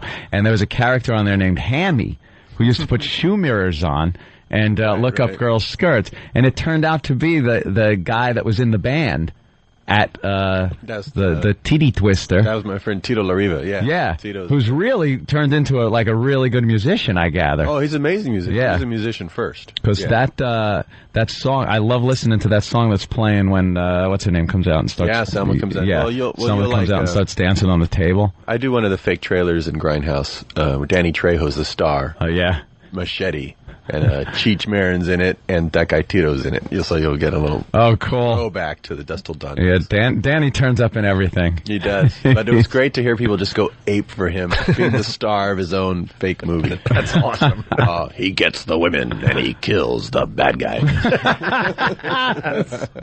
What do you think is the best directed film you've ever seen? The best directed films? Yeah. The Good, the Bad, and the Ugly. Okay. Sergio Leone. I love that movie. That was and back at the time, it was just kind of ignored. Stuff really holds up. Yeah, it holds up. You know, you watch that. Some of the shooting scenes are fantastic. Like people not just doing that, grab their heart and fall down or something like that. It's you feel the power of it. The guy spins around and hits the ground, which I just thought was great on those old movies. I think he was the first guy to shoot actually like in one frame, like while both people were on camera without cutting. Like I think he was the first guy to actually show us shooting while we were both in the same frame and really? show you get shot. Yeah, I think he was the first guy to do that. Boring fact. Good. and of course one of these things that it's a urban legend about you. I don't know if true or not, but the wheelchair dolly. Oh, no, absolutely. You used to use a wheelchair for a dolly. You used to actually have a cameraman in a wheelchair. I was the cameraman. You were the cameraman, of course. I had one of the other actors push me, and it was in Mexico when I shot El Mariachi.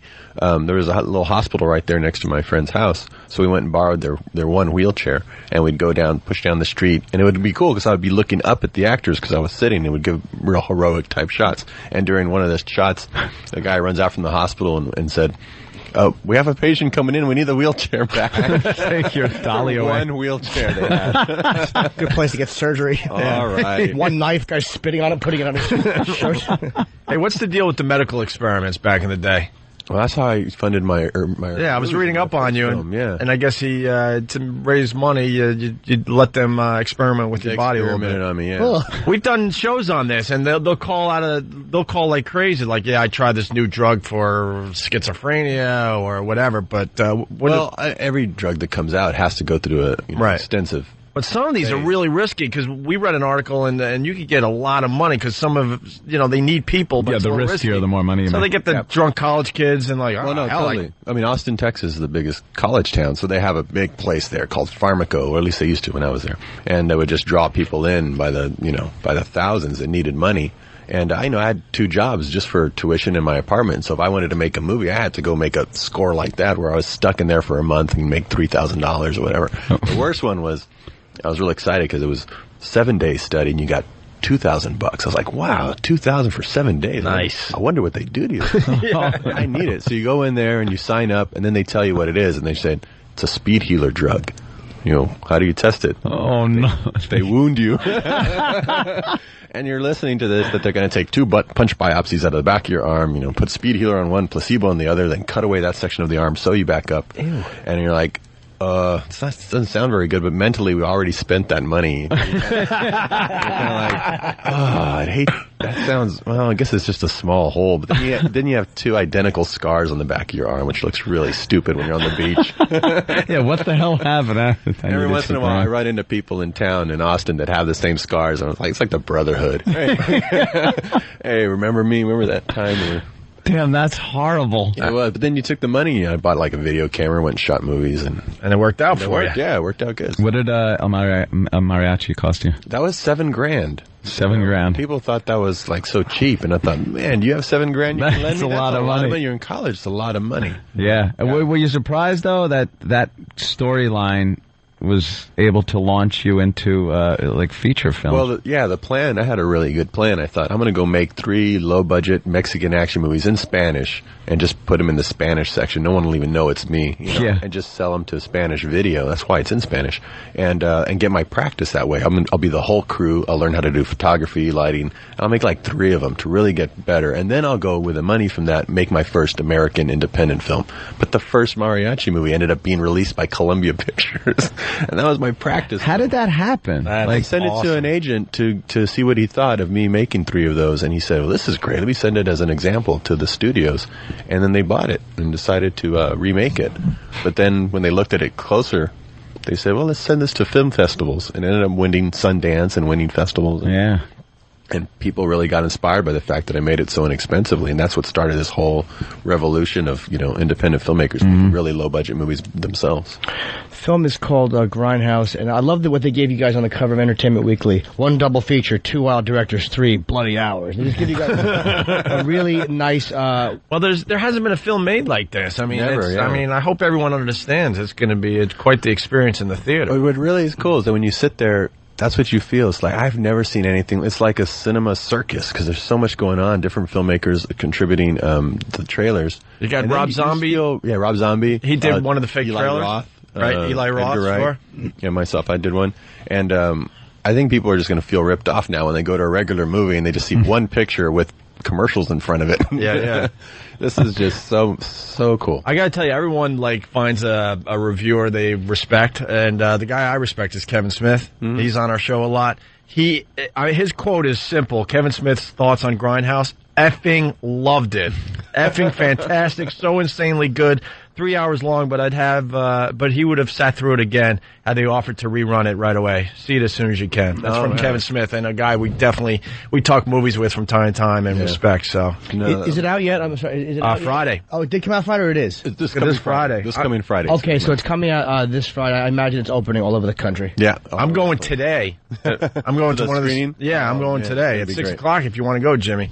I either that or I've got plans to stalk Black Sabbath at XM. So if I'm not there thrown out by their people, I'll go see it. If not, I'll wait until Friday. Yeah, if you go Friday, it'll be the hardcore crowd always going. That's going to be sick. That's going to be unbelievable. That's a movie to see in the theater with a lot of people. It is. It's just it turns into a rock concert. Yeah, it really does. A lot of experience, definitely. Quentin would call me the next morning after each screening like that and go, "Did that really happen?" He just kept thinking it didn't happen.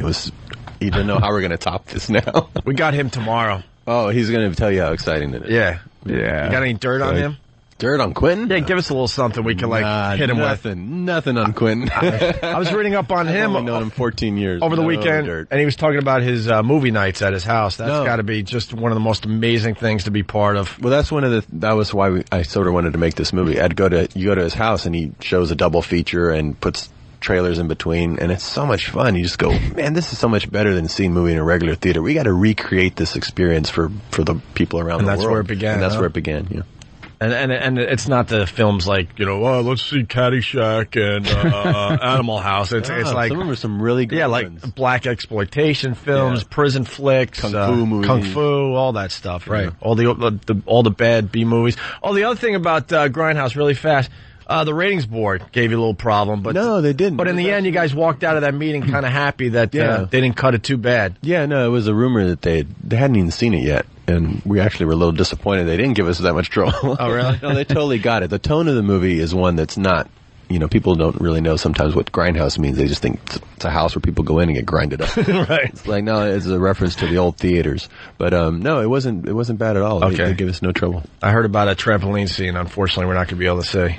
Oh, in no, its entirety. Oh, no, it's there. It's there. They just cut it a little bit. All right. I just put some scratches. It hadn't been aged yet because the movie looks like it's been aged. Yeah, that's what they did too. They scratched up the film a little bit, make it feel like it was made a while ago, and some scenes just end and says scene missing or something like that. There's sometimes a whole section missing, and when you come back, half the people are dead. This person's left with that person.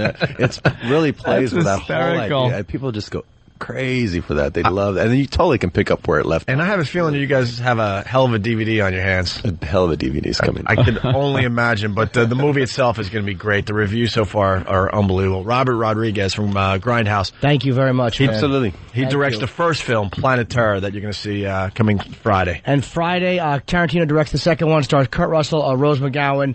It's just an amazing film. Everyone has raved about it, and it premieres this Friday all over the country. Yeah. So go see it. All right. Psyched. And we'll continue in just a bit. Man. It's the Opie and Anthony Show. Hear what everyone else is talking about. O&A Uncut and Live, continuing the show on XM Satellite Radio starting at 9 a.m. Eastern. Visit xmradio.com to subscribe. It's the Opie and Anthony Show. Right on, right on, right on. Robert Rodriguez, very cool guy, man. He's a sweet man. You're checking out the Opie and Anthony Show. Make sure you check out Grindhouse this Friday. I'm going tonight. I can't wait. I haven't been excited about a movie in a long time. Actually, I was talking to my mom, and we talk about movies. Yeah. She goes, and she always asks me, have you seen any good movies lately? And sitting there thinking, I'm like, you know what? No. I can't remember the last good movie I went to. In a theater. I can't remember. I just saw 300. How was it? I loved it. Thought it was great. Just amazing battle scenes. People get all picky. Yeah, half the movie's in slow motion. Good. People were bitching about Gladiator. When Gladiator came out, they were bitching like, I didn't like the way Ridley Scott did the fight scenes because they're too blurry and too like the shaky cam as they were fighting and stuff like that. Because they weren't used to filmmaking like that. That's what made that so cool. No, I don't think anyone did that before, where it was all close-ups and it just made you feel like it was a real fight. 300 was so cool. Like, they'd be in normal motion and then slow motion shot of someone just hacking someone's leg off. Yeah. Blood squirting out in slow motion. Really cool movie. And just, those epic battles and... But in general, people are loving 300, by the way. Yeah. Because you said people were bitching. But some people are just like, nah. How about Blades of Glory? I've not seen that yet. I shan't be seeing that. Oh, no, what's that? Oh, no good? I don't know. It doesn't look good. Oh, yeah, okay. I mean, that's not fair. We hate when people do that to us, but it doesn't look good. I guess I should see it and then make my opinion, but... I'm kind of tired I'm of sick. that act. They got to start making comedies like they used to. It's the same crap. Balls, you mean? Like some kind of With balls? balls, Yeah. right. The PC police have ruined comedies, I believe, for the most part. I think it's almost time for Will Ferrell to start pulling that comedian goes a little serious thing. He tried that. I think it's time. Did he? What was that? What was that movie? Oh, my God, we rented it, and an hour and 15 minutes in, I was watching with the Philly crew, and a room full of people, hour and a half in, hour and 15 minutes in, we finally were brave enough to all go, thank you, Stranger Than Fiction. We're all brave enough to go, does anyone else think this movie's going nowhere and sucks? You know how we've all been there, you know, you're sitting and you're watching this movie and you're committing to it and it starts off slow, but you're like, maybe it's just kind of revving up and it's going to get to a point eventually. Hour and 15 minutes in, we finally realized, oh my God, this movie blows. Really bad? Yeah, but you kept hoping and hoping and hoping it was going somewhere, and it just never went anywhere, and we gave up on it. And then the comedians, comedy actors doing that, when they go serious, it kind of takes them a couple of movies to get up to speed. It was brutal, and then we finally said, screw this, and then we're like, what else did we get from Blockbuster? We got Murderball, which is an amazing documentary if you haven't seen it yet, and we threw that in. What you're saying is it was no Spanglish. Yeah, Spanglish. Hey, look, Robin Williams was a Juilliard-trained actor. He does great serious films. Sometimes they're better than comedies. Yeah, very good. Awakenings and, Dead I like his serious movies way better than his comedies. I don't like his comedies. I really don't. Well, Garp was good. I mean, he's got some funny ones. Mrs. Garp Doubtfire was was funny. And I thought he was funny. Mrs. Doubtfire was funny, but you kind of, put him in a woman's suit, whatever. But, I mean, his serious movies are great. I saw a movie over the weekend also that I just popped it on because nothing else was on. It was a really good movie. The Assassination of Richard Nixon. It's Sean Penn playing a guy that just loses his mind because his life sucks so bad. He plays such a great, pathetic loser. Yeah. Who's just got a failed marriage, a horrid job with horrid bosses, and he wants to make a mark on his life, make a mark in society. So out of this crazed, delusional mind, he decides he's going to try to assassinate Richard Nixon because he's like this focal point of his frustration with life. And I've never seen Sean Penn do a better job or anybody do a better job at playing a pathetic, sad sack. Guy was really good, so if you get a chance to see it, I think it's on HBO this month. When did it come out? 2005, maybe. Okay. Somewhere around there. And I hate Sean Penn, but I think he's a really good actor. We got to be fair. Michael in Harrisburg, Blades of Glory, 69% good ratings on Rotten Tomatoes. Okay. I respect Rotten Tomatoes because they take all the main reviews from all the papers across America and give you one review. Yeah. Because, I mean, the papers even in New York are schizo. A movie will get it 1 star and the next paper will give it 4. So Rotten Tomatoes gives you a nice average Kind score. of averages it out for you. And 69% means it's a fresh tomato, which means most critics like the movie. Over, I guess, 50, they give it a fresh A rating. fresh tomato. Let's say hi to Cigars and Scotch. Cigars and Scotch, what's up? Hey, what's going on? I saw 300 on Friday. Yeah. Really looking forward to it. The cinematography was brilliant. I mean, it couldn't look any better, but it was supposed to be based on a realistic battle, and there's goblins and ogres in it. It totally screwed it up for me. Well, they kind of threw in, they didn't throw in a lot of that stuff, and I think they didn't throw in goblins and ogres more than like really physically deformed people, very exaggerated, but it wasn't like they were monsters, like that stupid little hunchback thingy. That could have been some diseased guy from way back when, way over the top, but... They were monsters, though, because there was, like, this Jabba the Hutt guy with these, axe arms that, decapitated the generals. Oh, yeah, that guy. It was kind of cool. Executioner, big fat guy. Hey, Cigars, where do you live again? Middletown, New Jersey. You want to take the trip out to Long Island to see Bob Saget? What day? It's going to be April 20th. It's a Friday. Yeah, that sounds good. I'm just offering you a pair of tickets. Westbury. It's the North Fork Theater in Westbury, Friday, April 20th, Bob Saget.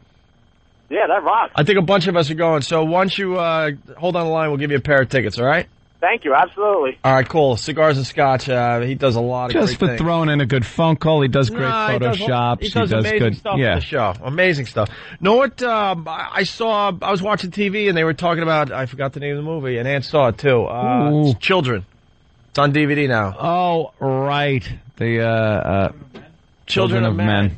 And they said, every once in a while there's a movie that hits theaters and no one gives a crap about for whatever reason, and then it hits DVD and people are like, you really got to freaking rent Children of Men, they're saying. Yeah. That it should have gotten a lot more attention in the theaters than it did.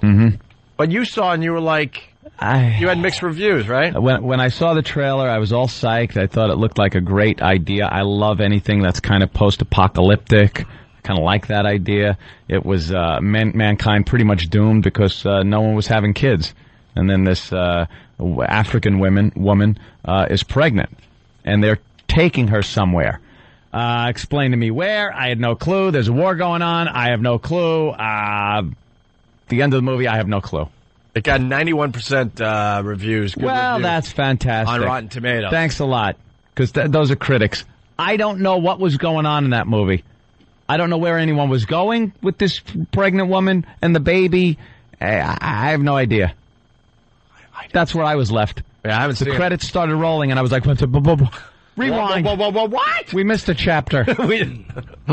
This wasn't burnt properly. Yeah, maybe that's the problem. Oh, it was Ixnay on the burnt properly. I saw The Queen.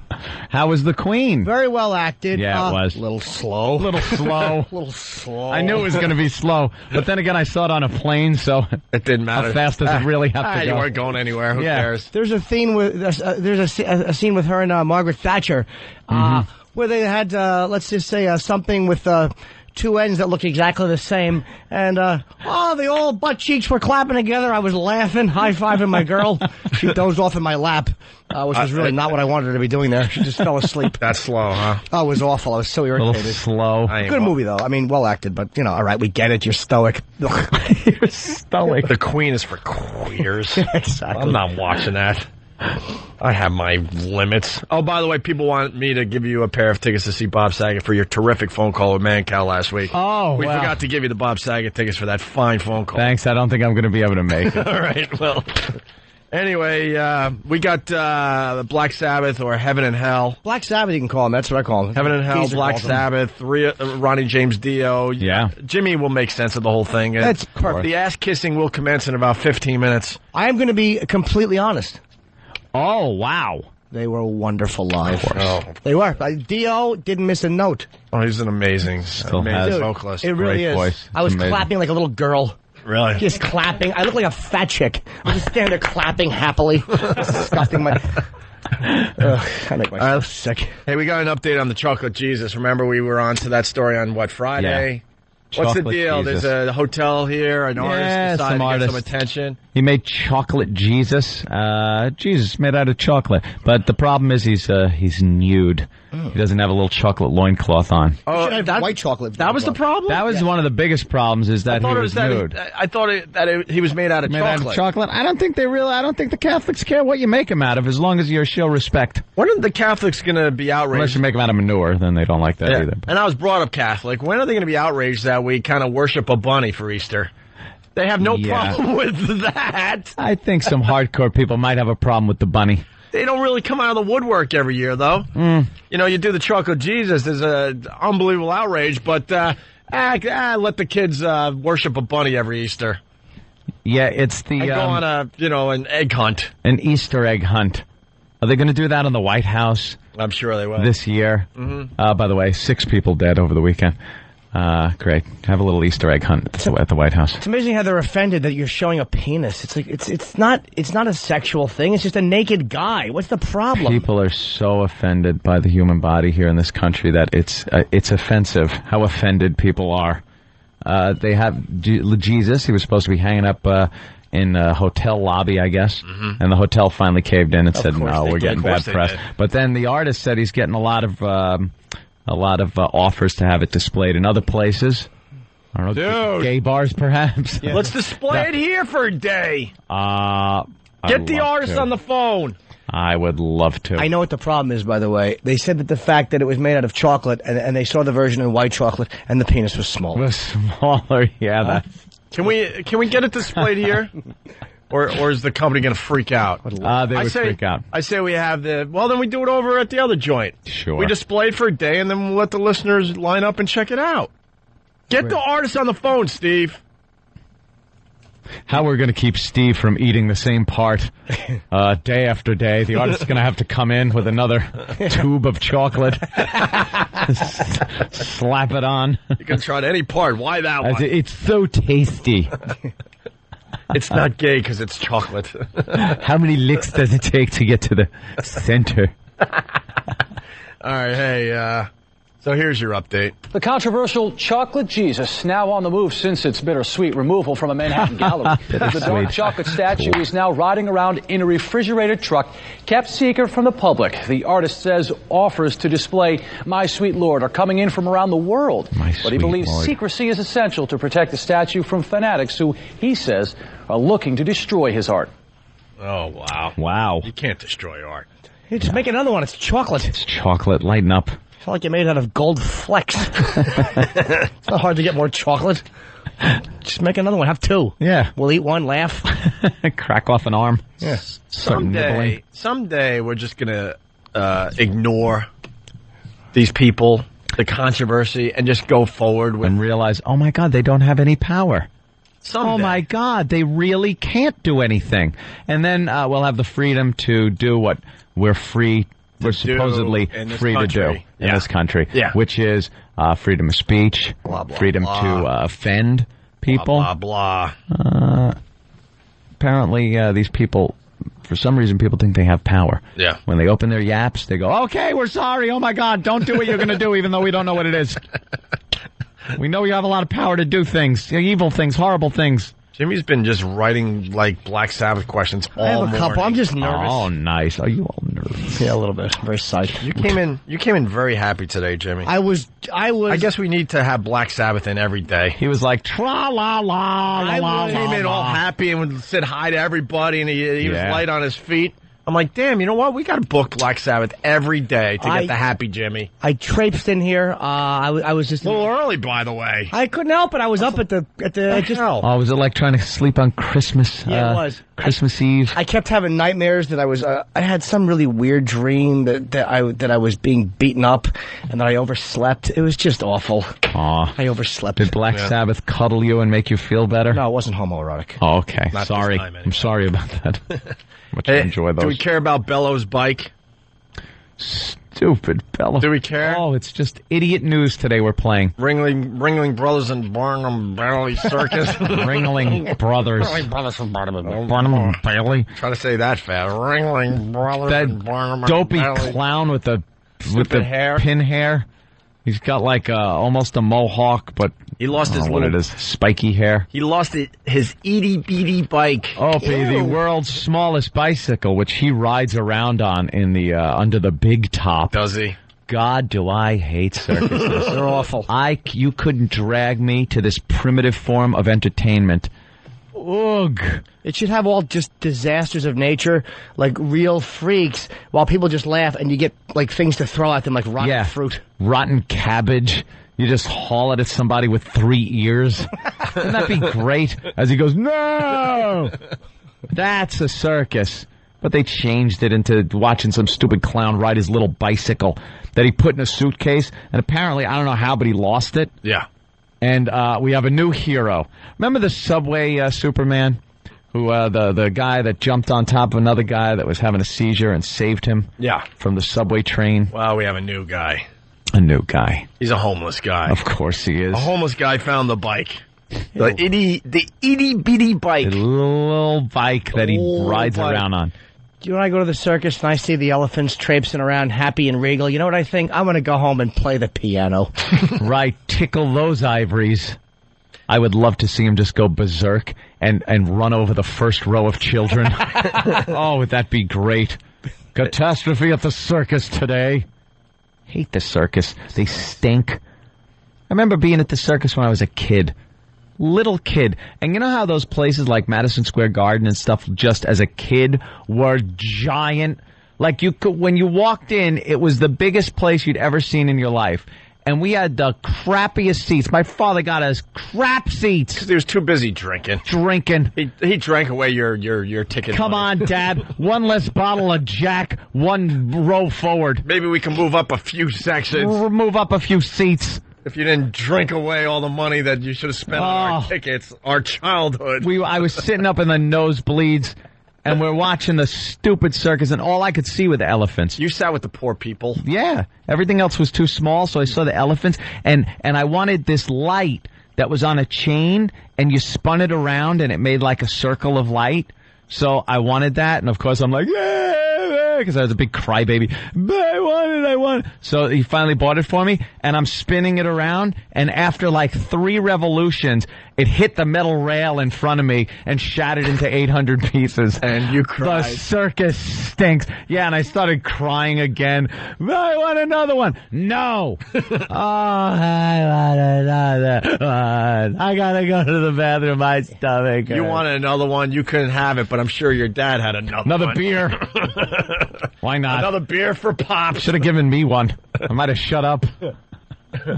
Anyway, do we care about Bello's bike then? I guess a homeless guy found it, and they gave him a whole $1,000. They gave him $1,000 to a homeless guy? What's he going to do with that? Yeah, but they got away easy because they knew he was homeless. Let's be honest here. They also gave him a mountain bike.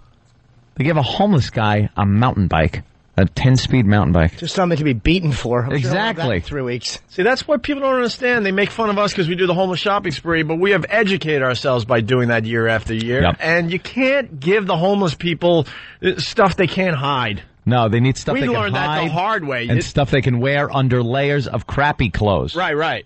As soon as you give a guy a brand new mountain bike and he's living on the streets here in New York, that mountain bike is gone by tomorrow. Yep. You buy them nice sweaters and stuff like that, you got to let them keep their crappy overcoat to wear over those sweaters so they don't get rolled for their sweaters. Right. See, it's easy. All right, so we don't need to play the audio. There's your update. I guess not. Well, the homeless guy finding it, he's going, I saw it. I didn't know what it was. All right, now you might want to. Yeah, you might want to hear. See, now you brought it. See what we just did. Now people need to hear the audio. I just want to hear the homeless guy. A clown is smiling today thanks to a good Samaritan. Bello Knock has his famous bike back. The star of the Ringling Brothers and Barnum and Bailey Circus. Thank God we made the clown happy again. Screw the homeless guy. Doesn't the clown we just suck? Look, I don't care about homeless people in general, but we do suck. Yeah. Thank God the clown is smiling again. The clown is smiling. Thanks to this homeless guy that will be on the streets after this story's over. Doesn't the clown just put smiley makeup on and he's smiling? Right. Does it matter really if he's smiling or not? I say no. Look how we just ignore the homeless guy. It's just a dread. Thank God the clown is smiling again. Barnum and Bailey Circus accidentally left his 12-inch bike outside Grand Central Terminal Friday. It's probably the thing that I'm most famous for because I have used it everywhere and anywhere I've gone. Meanwhile, Ricky Robinson saw the bike lying on the street. What was this? A curious contraption. I didn't know what it was. Everything was working, but I didn't know how anybody ride it. You know, that's not the... I guarantee they got some great quotes from this guy. We can't play it on the news. Like, I thought it was a cell phone. I thought it was a crack pipe. I was sucking on a handlebar and trying to light the pedal. Right. You know that was, you know... I didn't know what it was. I thought if you poured water on it, it would turn into a big bike. A big bike? I didn't understand. After seeing the story about Bello's missing bike, Mr. Robinson brought it to the garden. In return for his kindness, he gets a $1,000 reward, a new bicycle, and tickets to a Knicks game. But Bello and Robinson agree the circus audience will also get a big reward. You are going to help me make a lot of kids very, very happy. That's good. That's good. Well, I like kids to be happy. I like kids to be happy. That's good, but why don't you make me happy? Why can't I go to the circus? Who are you? Who are you, and what is this thing? This ain't no bicycle. All right, we're in a speed round because Jimmy's panicking. We got Black Sabbath. Got a break. I just got to play this really fast thing everyone's talking about today. The newscaster in Salt Lake City, he gets caught sleeping during the weather forecast. It's a quickie, and then we'll take a break and we'll get Black Sabbath in here with Ronnie James Dio. Yes. But this happened in Salt Lake City. Yeah. But there's something out there. Wait, I don't know what happened. Let's try that again. Doesn't look like much, but there's something out there. What? Oh, hello, Mike. Got him sleeping. You know what? That was a great weather forecast, wasn't it? John kind of has that effect. That was really good. I had that effect on Who's directing? Oh, Doc, you will pay. You will pay. You're supposed to tell us in our ears when it's time to wake up. That was cute. Usually I hear the 5-day forecast and then I snap out of it. Too bad it's a 7-day. But he was in deep REM during the 7-day forecast. That's a power nap. I feel great now. Okay. I feel awesome. Mike's ready to tumble. Let's do this. You are not napping. He was napping. That is excellent. You know what? We all do it. Yes, we do. I don't. I listen intently to the news in my ear. That is good stuff. All right, obviously this makes for a much better video than an audio bit. What's the deal? The weather guy falling asleep. Oh yeah, they cut away and they were doing whatever topic they were on, and then they come back to the news desk. It's like a wide shot, so you see all four of the guys, and the guy on the end he's just out, kind of, with his back like into the chair, and they kind of have to wake him up. You hear him kind of go, huh? Yeah, and they're trying to he's trying to play it off like it's fun, and I was just goofing around, but I mean he was just busted. He was just busted. It's on YouTube? Yeah. All right. Yeah, it's everywhere. All right, we got a break. We got Black Sabbath coming in next. Jimmy's going to interview his heroes. He loves this. I certainly do. He can't wait. It's the Opie and Anthony Show. It's the Opie and Anthony Show. There are whispers between the screens that this deed can be done. Even sinners must dream, and I can be the one to make the devil cry.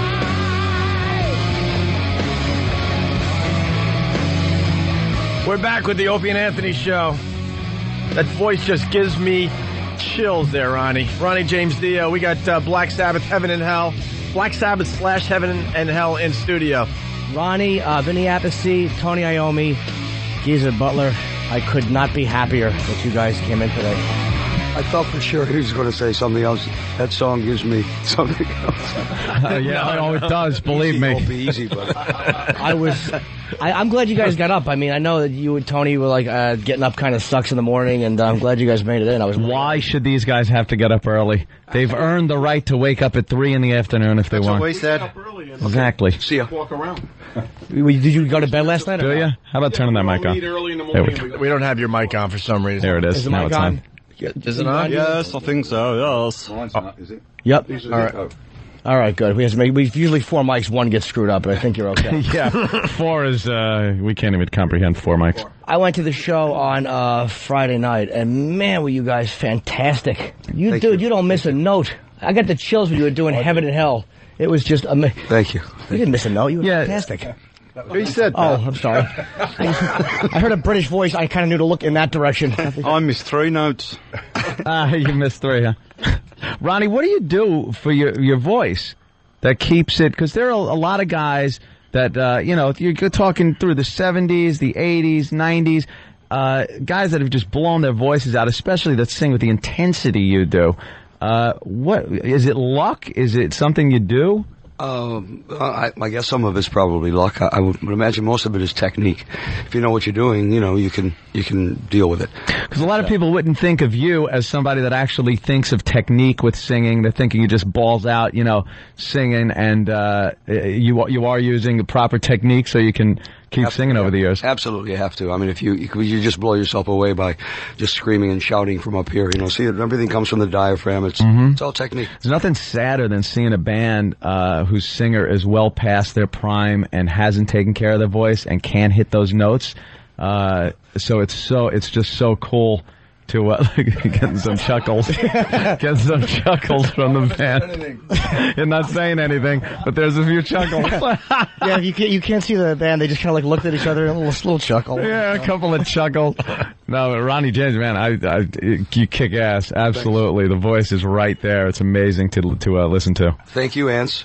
How is it being on stage without Ozzy? Ants, what are you doing? Hey, Ants. How is it being on stage without Ozzy? I mean. Well, it's the same for Ronnie. And what, did they play Radio City? Yeah, it was amazing. And Eddie Trunk, I went to see them at Eddie Trunk's show, and at the end of it, he thanked everybody for being in the studio, and he goes, I want to thank Jim Norton for looking like a stalker. I just stood there. I really am like Hinckley. I just stand there and look at these poor guys. I try to talk, and I'm just creepy. You are frightening. When you guys do understand he's your #1 fan, right? I mean, I'm not even kidding. There's no one that is a bigger fan than Jim Norton as far as Black Sabbath goes. And I wish you guys would come in every day because we get the happy Jimmy.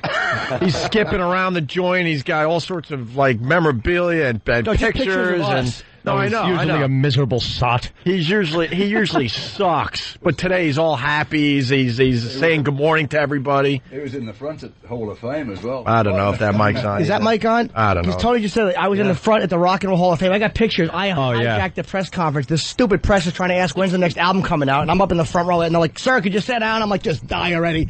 I must have asked 20 questions, and it was fan questions. I wanted to answer fan questions. I didn't want them the same corny questions because the press kind of douched him for all those years. So it was nice to be able to ask fan questions for, Jimmy felt like he was asking. He wanted to outdo the press and everybody else with his Black Sabbath prowess, his knowledge of Black Sabbath, and I think it made him come off like a complete stalker. The first time I met Tony and Geezer, they were doing a signing in Philadelphia, and I got a little over anxious. As soon as I got off the bus, I'm over there with a camera. Oh, the worst thing you could do, unless you're a chick. And I know exactly. If I was a chick, would have been like, "Come on." Their manager's like, "All right, just wait a minute." And then I'm trying to talk to Tony as he's walking by. I'm like, "Yeah, but I'll be interviewing you next week on XM." This is like a year ago. And he goes, "Okay, great." And then a minute later, I'm in front of him with a camera, and he goes, "Oh, you again." I creeped him out the first time. How are the fans taking you guys? Are they really digging it? Yeah, absolutely. Yeah, it's been really surprising to us. I think that there's been this much attention given to us. I mean, just the band. Selling Radio City out so quickly was probably that was the forward to all of this, really, and everything else kind of followed through as well. There aren't many bands that can go out with 2 completely different singers and still attract huge crowds. Their fault. It's all you guys. Yeah, it's all your fault. It's incredible how young the kids are as well that come to the show. Yeah. Well, they're also, it's weird because I was driving through town and I went right past Radio City and you see kids and they're with their parents. Yeah. And the parents look like degenerates. These guys are all like, they got they're completely bald. They might have a little rat tail in the back, and then their kids are just was kind of us. strutting around. You guys, and I thought I saw you crossing the street, but then they got their kids with them, and their kids are digging it. Maybe we could do diapers on the next. Diapers. Actually, is that mic on? Actually, we have a merchandise thing that in the Dio band, and they're called Holy Diapers. Holy. Did he leak? Probably. And I was amazed talking to these guys too, because you have the same problems that we do. Like, we do a traveling virus, we do a comedy tour, and you were saying that you weren't happy, Tony, with the sound check because you guys didn't get to really complete the sound check. What happened with that? Like, you go in there to play and... Well, we were hanging around for ages, and then eventually we were allowed to go on stage. And that mic's not on. Oh, it's kind of on. No, it's on. It's just echoing. Is this one on? The other mic is picking him up. Okay. There we go. Thanks. We, you see? That's not on either. That doesn't sound on either. Keep screwing with them. There you go. I'll use this. All right. It's off again. We got on stage, and it lasted a couple of minutes, and then we had to stop. So basically, we didn't have a sound check, and we had no proper monitor check or anything. And because we were filming that, it was really important as well that we got a sound check. But how the hell did you not get to do a sound check? It's called a union. Unions. Union. Christ. That's what it's we heard called. this voice from the speaker: "Stop! Stop! Stop!" And that Everybody was off the stage. Everybody off the stage. You kidding me? Yeah. Black Sabbath wants to warm up, and they're filming a DVD, and the stupid union has to jump in. In the middle of a song? Oh, yeah. Yeah. It's like this. Well, Tony put a could be the curse first on time. them, so that. Good. That'll stop them. I know about the evilness. It's got to work. What time did you guys have to wake up this morning? We just stayed up all night long. Did you drink? Do you drink? Are you a drinker? Uh-huh. Ronnie? Oh, good. Ronnie goes, yeah. Got anything? Yeah, right. What I do would we love got? to have you guys loaded in the morning. Believe me, I This passed hour. a stupid opening day. I was a Yankee fan like Ronnie is, and they had opening day tickets behind the dugout. And I said, do I want to go do that, or do I want to go stare at four men at XM later on? And I passed up those stupid baseball tickets so I can go and watch you guys talk to Eddie later. I just don't want you to think I'm dangerous. I have no weapons. I'm a nice fella. I'm going to the stadium. Hell, you could take my place. Oh, how great would that be? see We the go to game, the man. game. Let's just blow it. I was going to bring you a Mariano Rivera signed baseball, but I figured that'd be too groveling and needy, and he It would probably be. knows Mariano. I'm glad I didn't do it. But way to mention what I almost did, which would have been nice for the band. The CD is called Black Sabbath: The Dio Years. It's a lot of stuff with Ronnie, and it's also 3 new songs which are phenomenal. I heard them. The Devil Cried, and there's one with Shadow in the title, which I don't remember. Shadow of the Wind. Shadow of the Wind. Air in the Wall. Yeah. And could you tell me about the CD? I'm really psyched you guys finally putting something out with you on it again. Well, all of this started because they asked us if we had anything new or old, new, the things that hadn't been heard before. And we didn't. We don't. We just kind of write for the project, so we don't keep things on the side. If it wasn't good enough to be on the album, then we don't deal with it. So they asked if we would make this a bit more of a special presentation for the people who are going to pay the money for this, and would we write 2 songs. So we talked about it. We agreed to do that, and that was really what kick-started this whole project. And as you can see, we wrote 3 songs instead of 2 because it just went so well. Yeah, Great. good, man. And the thing I was thinking about this morning is like Ozzy, is at his Sabbath in like 79 or early 80.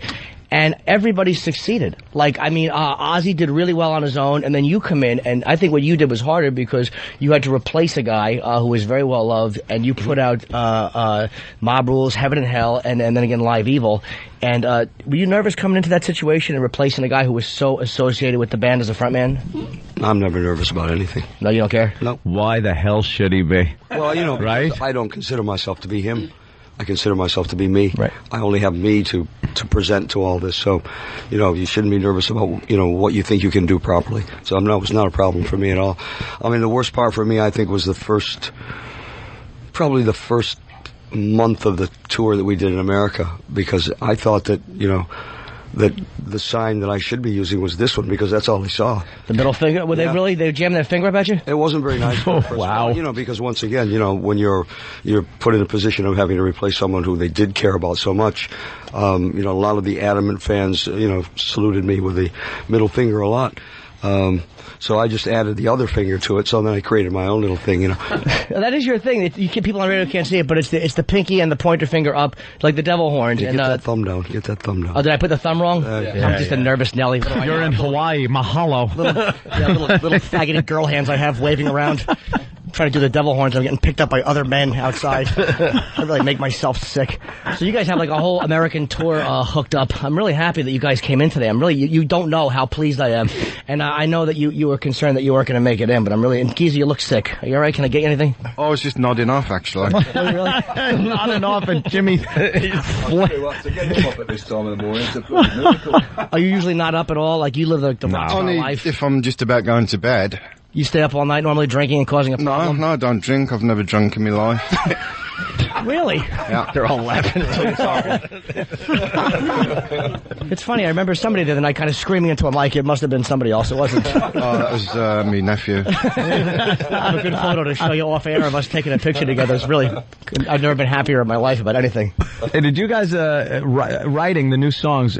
Any different technique than the old days, or did you have to? Was it harder for you guys to write something in a new millennium than it was years ago, or did you just keep the same formula? I don't want to hog the mic. You want to go for that one, Tone? Oh, never mind. I'll take that one. Give him a mic that works. Crank him up. No, it was really easy. Really simple. We just sat down. How come that mic can't work? Yeah, why? God damn it. Why? That one doesn't work either. No, it's... What the fuck? Come on. We'll do this. Yeah, we can get 4 mics to work in here, can't we? I'll give mine up. If there were 3 fat chicks, they would for them. 3 fat chicks, every mic could be working. There you go. There you go. No, it was really simple. We just sat down and just like it was in the past, just come up with stuff, no end of different things. I mean, I'm just thinking, like, obviously, I know as I get older, my comedy kind of changes, my taste in things change. Did that affect you guys as far as your writing went? Are you able to write about the same stuff you did, 20 years ago? No, I don't think so. I think this was, definitely, from my perspective anyway, as a lyric writer, it was different. Because I think, there's an example of that really.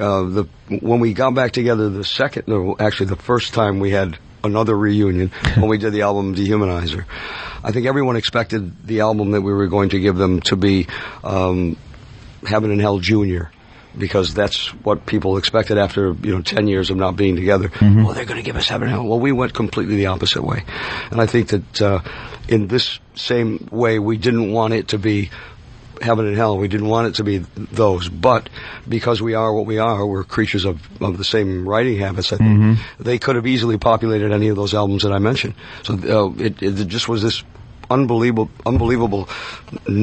lack of gap. For some reason, at this time, 14 years later, we wrote the same way, which is why it worked the first time. So, not a problem. Right. How surprised are you guys? I mean, you start in 1969 or 68, you first get together, and then here you are, X amount of years later, selling out a 5,000 seat or 6,000 seat venue in under a half hour. I mean that's pretty miraculous, and you're doing it with not only a different singer, but a drummer that wasn't originally with the band, a great drummer, Vinny Appice, who came in on the Heaven and Hell tour, and then you did Mob Rules, you did Live Evil, you did Dehumanizer. So he's a legitimate member of Black Sabbath, not just a Bill Ward replacement. I mean, you've been with Sabbath quite a while. Yeah, I'm kind of in the extended family here. Right. Yeah. So actually, I've done 3 albums with Ronnie singing, and Bill did 1. So I'm actually a couple up on Bill here, finally. It's kind of cool. It's like this really weird, like, it's kind of like a bunch of guys who are just banging the same chicks, like back and forth. Yeah, very incestuous. Yeah. Musical incest. Yeah. You guys ever swap girls, do you? Do you ever swap chicks at this point, or are you just kind of like done with that part? We can't tell. We swap. What are them now? Your turn. He's got what he had a couple of months ago. Well, did you, Ronnie? Did you see the episode of South Park with your character in it? What did you think of that? Well, I was really worried about it, to tell you the truth, because when they first called and said we want to do a South Park about Ronnie, initially I said absolutely not, because I've seen what they've done to other people. Oh yeah, crucify him. What they promised me, they said, look, we're really, really big fans, and we wouldn't do anything to make him feel bad. Yeah. So I thought, if you want to be an American icon, you got to have that in your resume. So that's pretty much it. I said okay, and they were really kind to me, but if you remember the episode, they were not kind to the drummer. No. He eventually turned into a monkey who was having a wank. Yeah. Sorry, go ahead. Was that you, Vinny? Supposed to be. Was that me? Probably. Oh, it was the drummer. So it probably was. They were turned into it a was only divers. wanking monkey. Oh, really? Uh-oh. Well, that's tossed you then, Vinny. That's not bad. I guess all those years you put in, and that's what the people remember you for, being a wanking monkey. I guess I kind of like respect that in some odd way. Like you guys will never have that claim to fame to be a wanking monkey. So, all right, so the girls are not as prevalent as they used to be, or are you just guys kind of done with that and over it? And non-existent, and I meant not as prevalent. That's like one of our road shows. Jesus Christ, bunch of fat guys. It is amazing how many guys. Was there ever a guy in the band? Did you guys ever like wind up like, all right, well, I'm the one who usually gets stuck with the fatty? Was there anybody who kind of got like that tag thrown on them? No, I think we always look for the fat ones because they're the easy ones. You just look at my craft services when I meet them up, you stem on them, of course. No, we don't even bother looking for them. Oh, that's awful. Just get off stage and go, why bother? Where's the bird? There's times as a comic where I'm on stage and I just know like I'm having a bad show. Like, you guys feel that ever too? Like today, like when you're on stage, you're just going like, this is like, ugh, this is not what we want. Sure. Yeah, I think everybody must have that, you know. What do you do? I mean, you can't pull it. You can carry on. I guess that was a stupid question. What did I think they did? They cry and run off the stage. They call their mommies. I mean, the worst for us is you always want to do your best, and if something goes wrong on stage, it's always upsetting, really, in one way or the other. You know, if something blows up, or you know, you can't get the proper sound, or whatever it might be. You know, that's what affects us, really. I know as a singer, because I used to sing in a few rock bands in my day. There were those days where right when you stepped out, you just knew, wow, I am on tonight. Like, I could hit notes all night long. And then there were some of those nights where you're like, oh boy, this one's going to be a little bit of a chore. You're building up, the notes are about a couple of seconds ahead of you, and you got to take that extra breath. You ever have those nights where you're... I've had those nights, but that's usually due to, as you'll remember, having a cold. Yeah, like that. You know, cold to do it. Don't have a cold, everything's cool. But, you know, singing is such a physical task that, you know, for me, it's worry more than anything else. If I think I'm going to have a problem the next day, I can't sleep at all. I do nothing but worry. I test my voice all the time, you know, all through the night. And you ever think you're going to be shot, and then you get out on stage and just sound amazing? And that's something. I never understood that. It's like, God damn, I can't. After doing like maybe 4 days in a row, and you're like, oh man, I'm getting a little chewed up in the throat. This is going to be a bad one tonight. I hope you rearrange the set list a little bit. And then you get out there and go, what the hell was I worried about? You know? No. No, of course not. You're amazing, you bastard. The worst thing for a performer is when you have to take a dump the minute you walk on stage. There's nothing more horrifying than that heavy feeling in your stomach, and you're like, I got another hour and 10 to go. This is not going to be easy. Well, we wear a lot of rubber trousers. You talk a lot about nerves before, but you guys, I mean, ever when you're walking out, still get the butterflies, get the nerves? I don't. No. I do. With the first gig of this tour in Vancouver, I was like literally cacking myself. Really? In the bog all day long. You were nervous? Until there was nothing else to come out. Yeah. I think I was still doing it when I was on stage. Thank God for Depend. And not only do you guys have a new album, you are doing an in-store too, which I know is tomorrow, Tuesday afternoon at 6 p.m. Where exactly is it? Best Buy. Best Buy. Best Buy where? Midtown Best Buy. You guys are going to be signing Black Sabbath, the Dio years. Yep. I will somehow manage to weasel myself over there you will. as well. But, why wouldn't you? You want to go down and meet the guys. I mean, you have all been really nice every time I've met you, so I love you guys, and I'm so happy that you're back out. And Thank you, a lot of success, man. A lot of success. Guys are amazing. Continued success. Thanks, absolutely. Thank you. Thanks, And we apologize for the mics not all working. I know that's kind of frustrating, so thank you guys for coming. But if you knew this place, you'd go, no, it figures. Yeah. The good part is that at least one of them worked. That's actually... Well, very, very good. Thank you, guys. We greatly appreciate it. We got to move over to XM Satellite Radio. If you're not joining us over there, have a great day. Once again, Black Sabbath, Heaven and Hell. The Dio years is the... Yes, comes out tomorrow. Buy it. Thanks, man.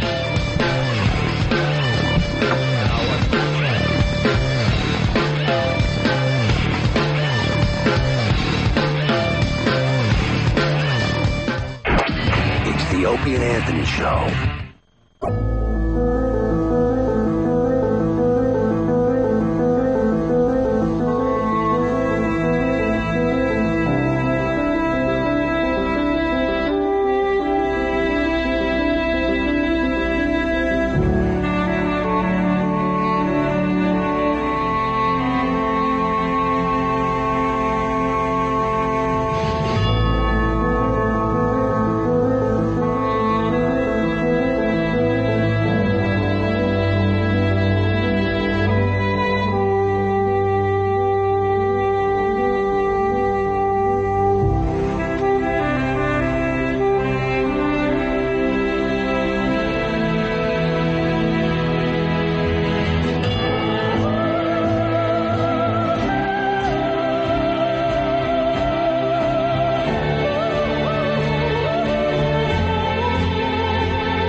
We continue on XM Satellite Radio, the Opie and Anthony Show.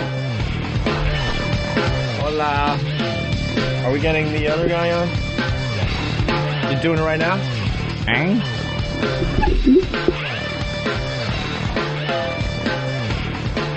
Hey, Bill. Yes. Hold on a minute. He doesn't know you're going to be jumping in on this interview, all right?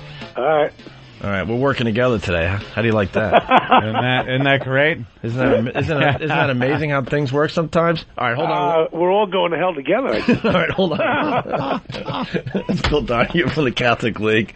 We're talking to the artist that came up with the chocolate Jesus. The chocolate Jesus, the nude chocolate Jesus. And Bill is not happy. No, I saw him on TV. Not happy. And we've seen both sides, but we haven't seen anyone put the two together. Yeah, I want to see the two.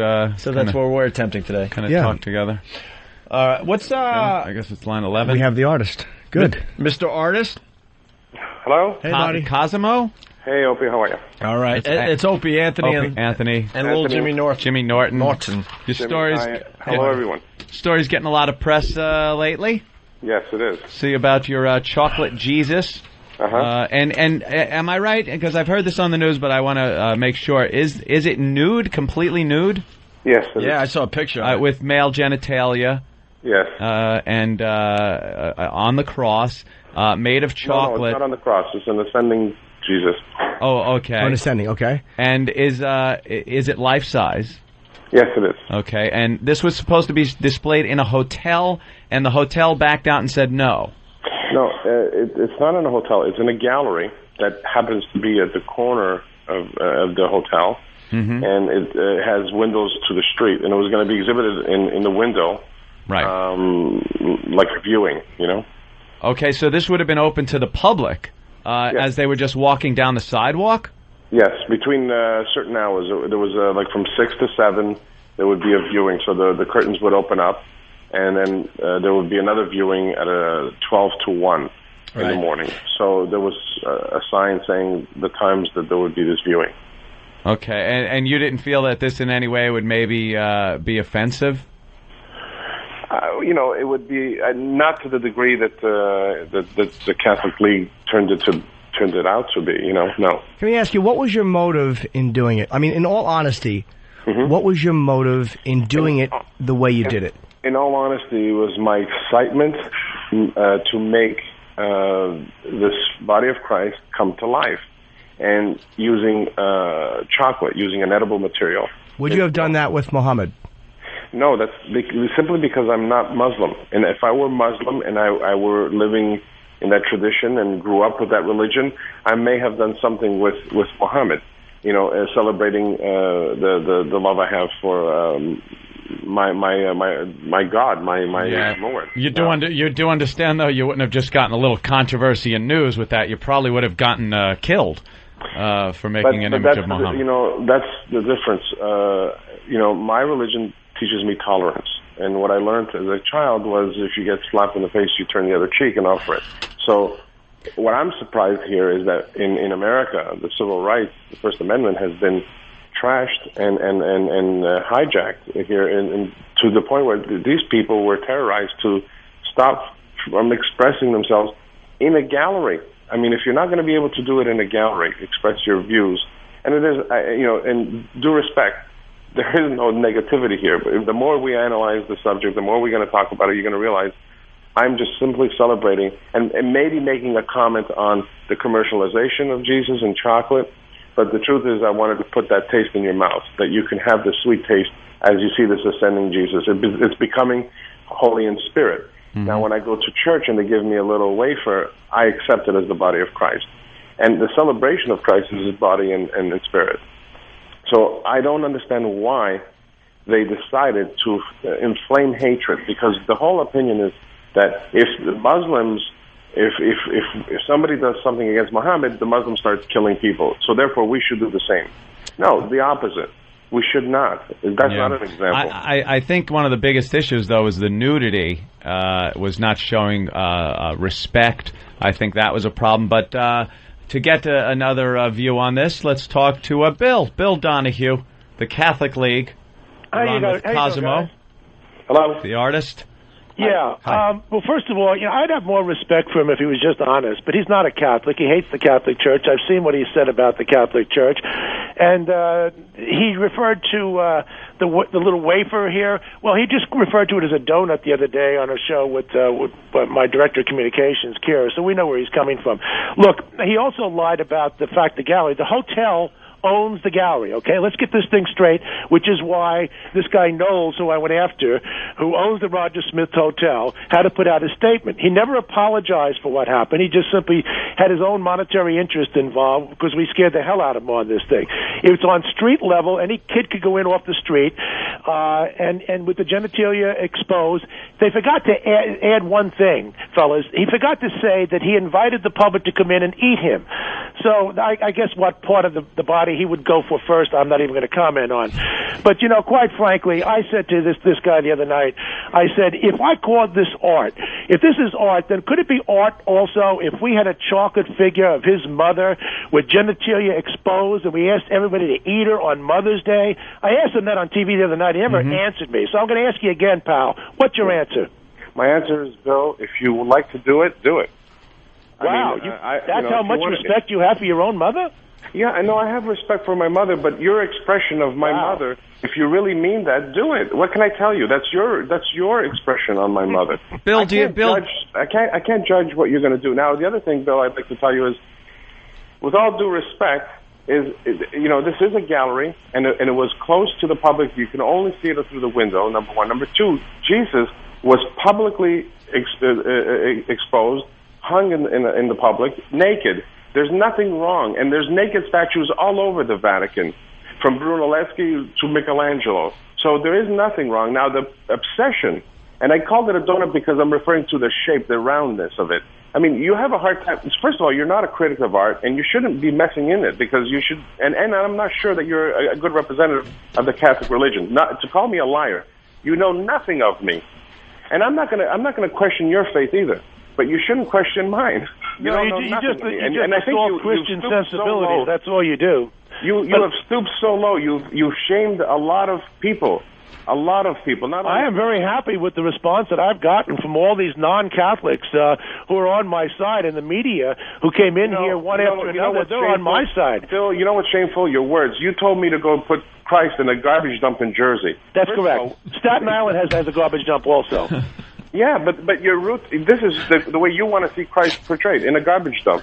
No, the way you have him. If you go into any Catholic church, you see him. Bill. You don't see his genitals exposed. You have it as a loincloth. You know that as well as I do. No. That was Sarah Vignola who decided to burn statues and paintings of Christ. But Christ was always naked, and he's a man. There's nothing shameful in that. Maybe we're going to have everybody eat him on. We're going to have everybody eat him expressing your shamefulness in your genitalia. And you're disingenuous. You expect that you're not fooling anybody. Everybody who's contacted our office knows what you're trying to do. Bill, I'm not trying to fool anybody. I have the Lord on my side as well as you do. Yeah. I'm simply expressing myself, and with integrity. You could bully down the establishment because of their. You went after them financially, but what do you want to do with me? I told you it belongs in either the landfill in New Jersey or in the landfill in Staten Island. You could have your choice. That's where it belongs, in the garbage. Point of view, and that's fine. I don't mind your point of view, Bill, but why did you stop the exhibition? Because you have the right to your point of view, Bill. I don't mind that you want me to put it in a garbage dump. Because it was offensive and it was grotesque, and the public was on my side, and that's why they had to pull it out. Bill, according to you, then, you're becoming the authority on what we should be allowed to expose. So you're now saying what would be offensive. And this is where church and state, you've crossed the line, you see? Bill, you know what? I'm not putting it in your church. You don't have to accept it in your church. But you know what? Roll up the carpets to the sidewalk because anything could be offensive to you. Well, I told you some dumb Soho will put it up. Bill, that is the SS. That's the Gestapo. If that's the way you want to live, that's the Gestapo. So I can't even put out a news release. I'm the Gestapo now. This is amazing. That's what you're proposing. You're proposing that. I didn't know. I said get it out of Midtown Manhattan during Holy Week. Your little exhibition, having people go in there and eat Jesus' genitalia. I know what this is all about, and so do you. All you have to do is be honest about it. You see, the hatred that you have in you, Bill, is that you're upset that we're very. I have the hatred. You didn't. I didn't start this. You did. No, you started this because you know what? If you hadn't opened your mouth, people would go exhibit this, see it, and there was nothing wrong. But you started the hatred. But what Listen, I stopped violence from taking place because a lot of people would have been over there today. Some of them would have gotten out of hand. No, listen, Bill. What I'm saying is this: we should be celebrating the fact that we're tolerant, our religion. We have. You have nothing but intolerance toward my religion, sir, which is precisely not. why you. I learned my lesson. Bill. I've learned my lesson to just be honest. That's all. What's that? Just be honest. Just say you hate the Catholic Church. I am honest. You're not accepting and this is the way my honesty, you like Bill. to express yourself. That's all. Bill, you're not accepting my honesty. Maybe you're doubting yours. I'm telling you mine. I'm telling you, and I don't know any other way. The fact that you don't accept my honesty is what's wrong here. You're doubting. Cosimo, how come the public is on my side and not on yours? But you don't know that. You don't know. Yes, of course I know that. Why do you think they canceled the event? What do you think they canceled the event for? The event was canceled because you terrorized them. The man is afraid. And I'm going to tell you something. There's a lot of other people that wouldn't have canceled the event. But just because you were able to bully one man doesn't mean that everybody's on your side, Bill. Yes, they are on my side. They were overrun, flooded with phone calls. You read the press accounts. Bill, listen, the truth is, we'll find out. You know what? And you have cowards over there at the Roger Smith Hotel. They should have stood by you then. Well, I'm not gonna comment on whether they should have stood by me or not. They did what they did. They did what they did. Yes. What do you want me to do? I'm not going to tell them what they should do, Bill. This guy knows he was a coward. He's the artist in residence, the president, the CEO, and he owns it. And he's a coward who's only afraid about the public came down his throat. He's afraid of losing his almighty dollar, and that's what got him. I love capitalism. Listen, Bill, you're saying he was a coward because you bullied him? Yeah, because he never. So then you agree you bullied him? He never apologized to us. So you agree he's basically on your side, but he's afraid of losing money. But you agree then that you just said that the Catholic Church has the right to bully down people. I'm not the Catholic in Commerce Enterprise. Yes, you just said that. You're happy that you bullied him. Yes, of course I'm happy.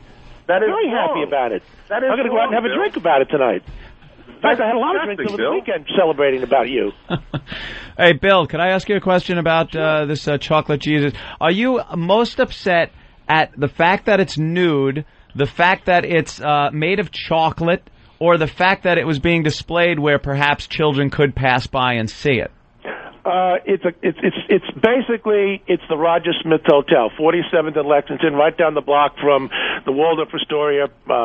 It's obviously street level. Yeah, that's what bothers me. Look, we have artists like this who do this kind of stuff all the time. Now, if it was in a loincloth, would you be as upset?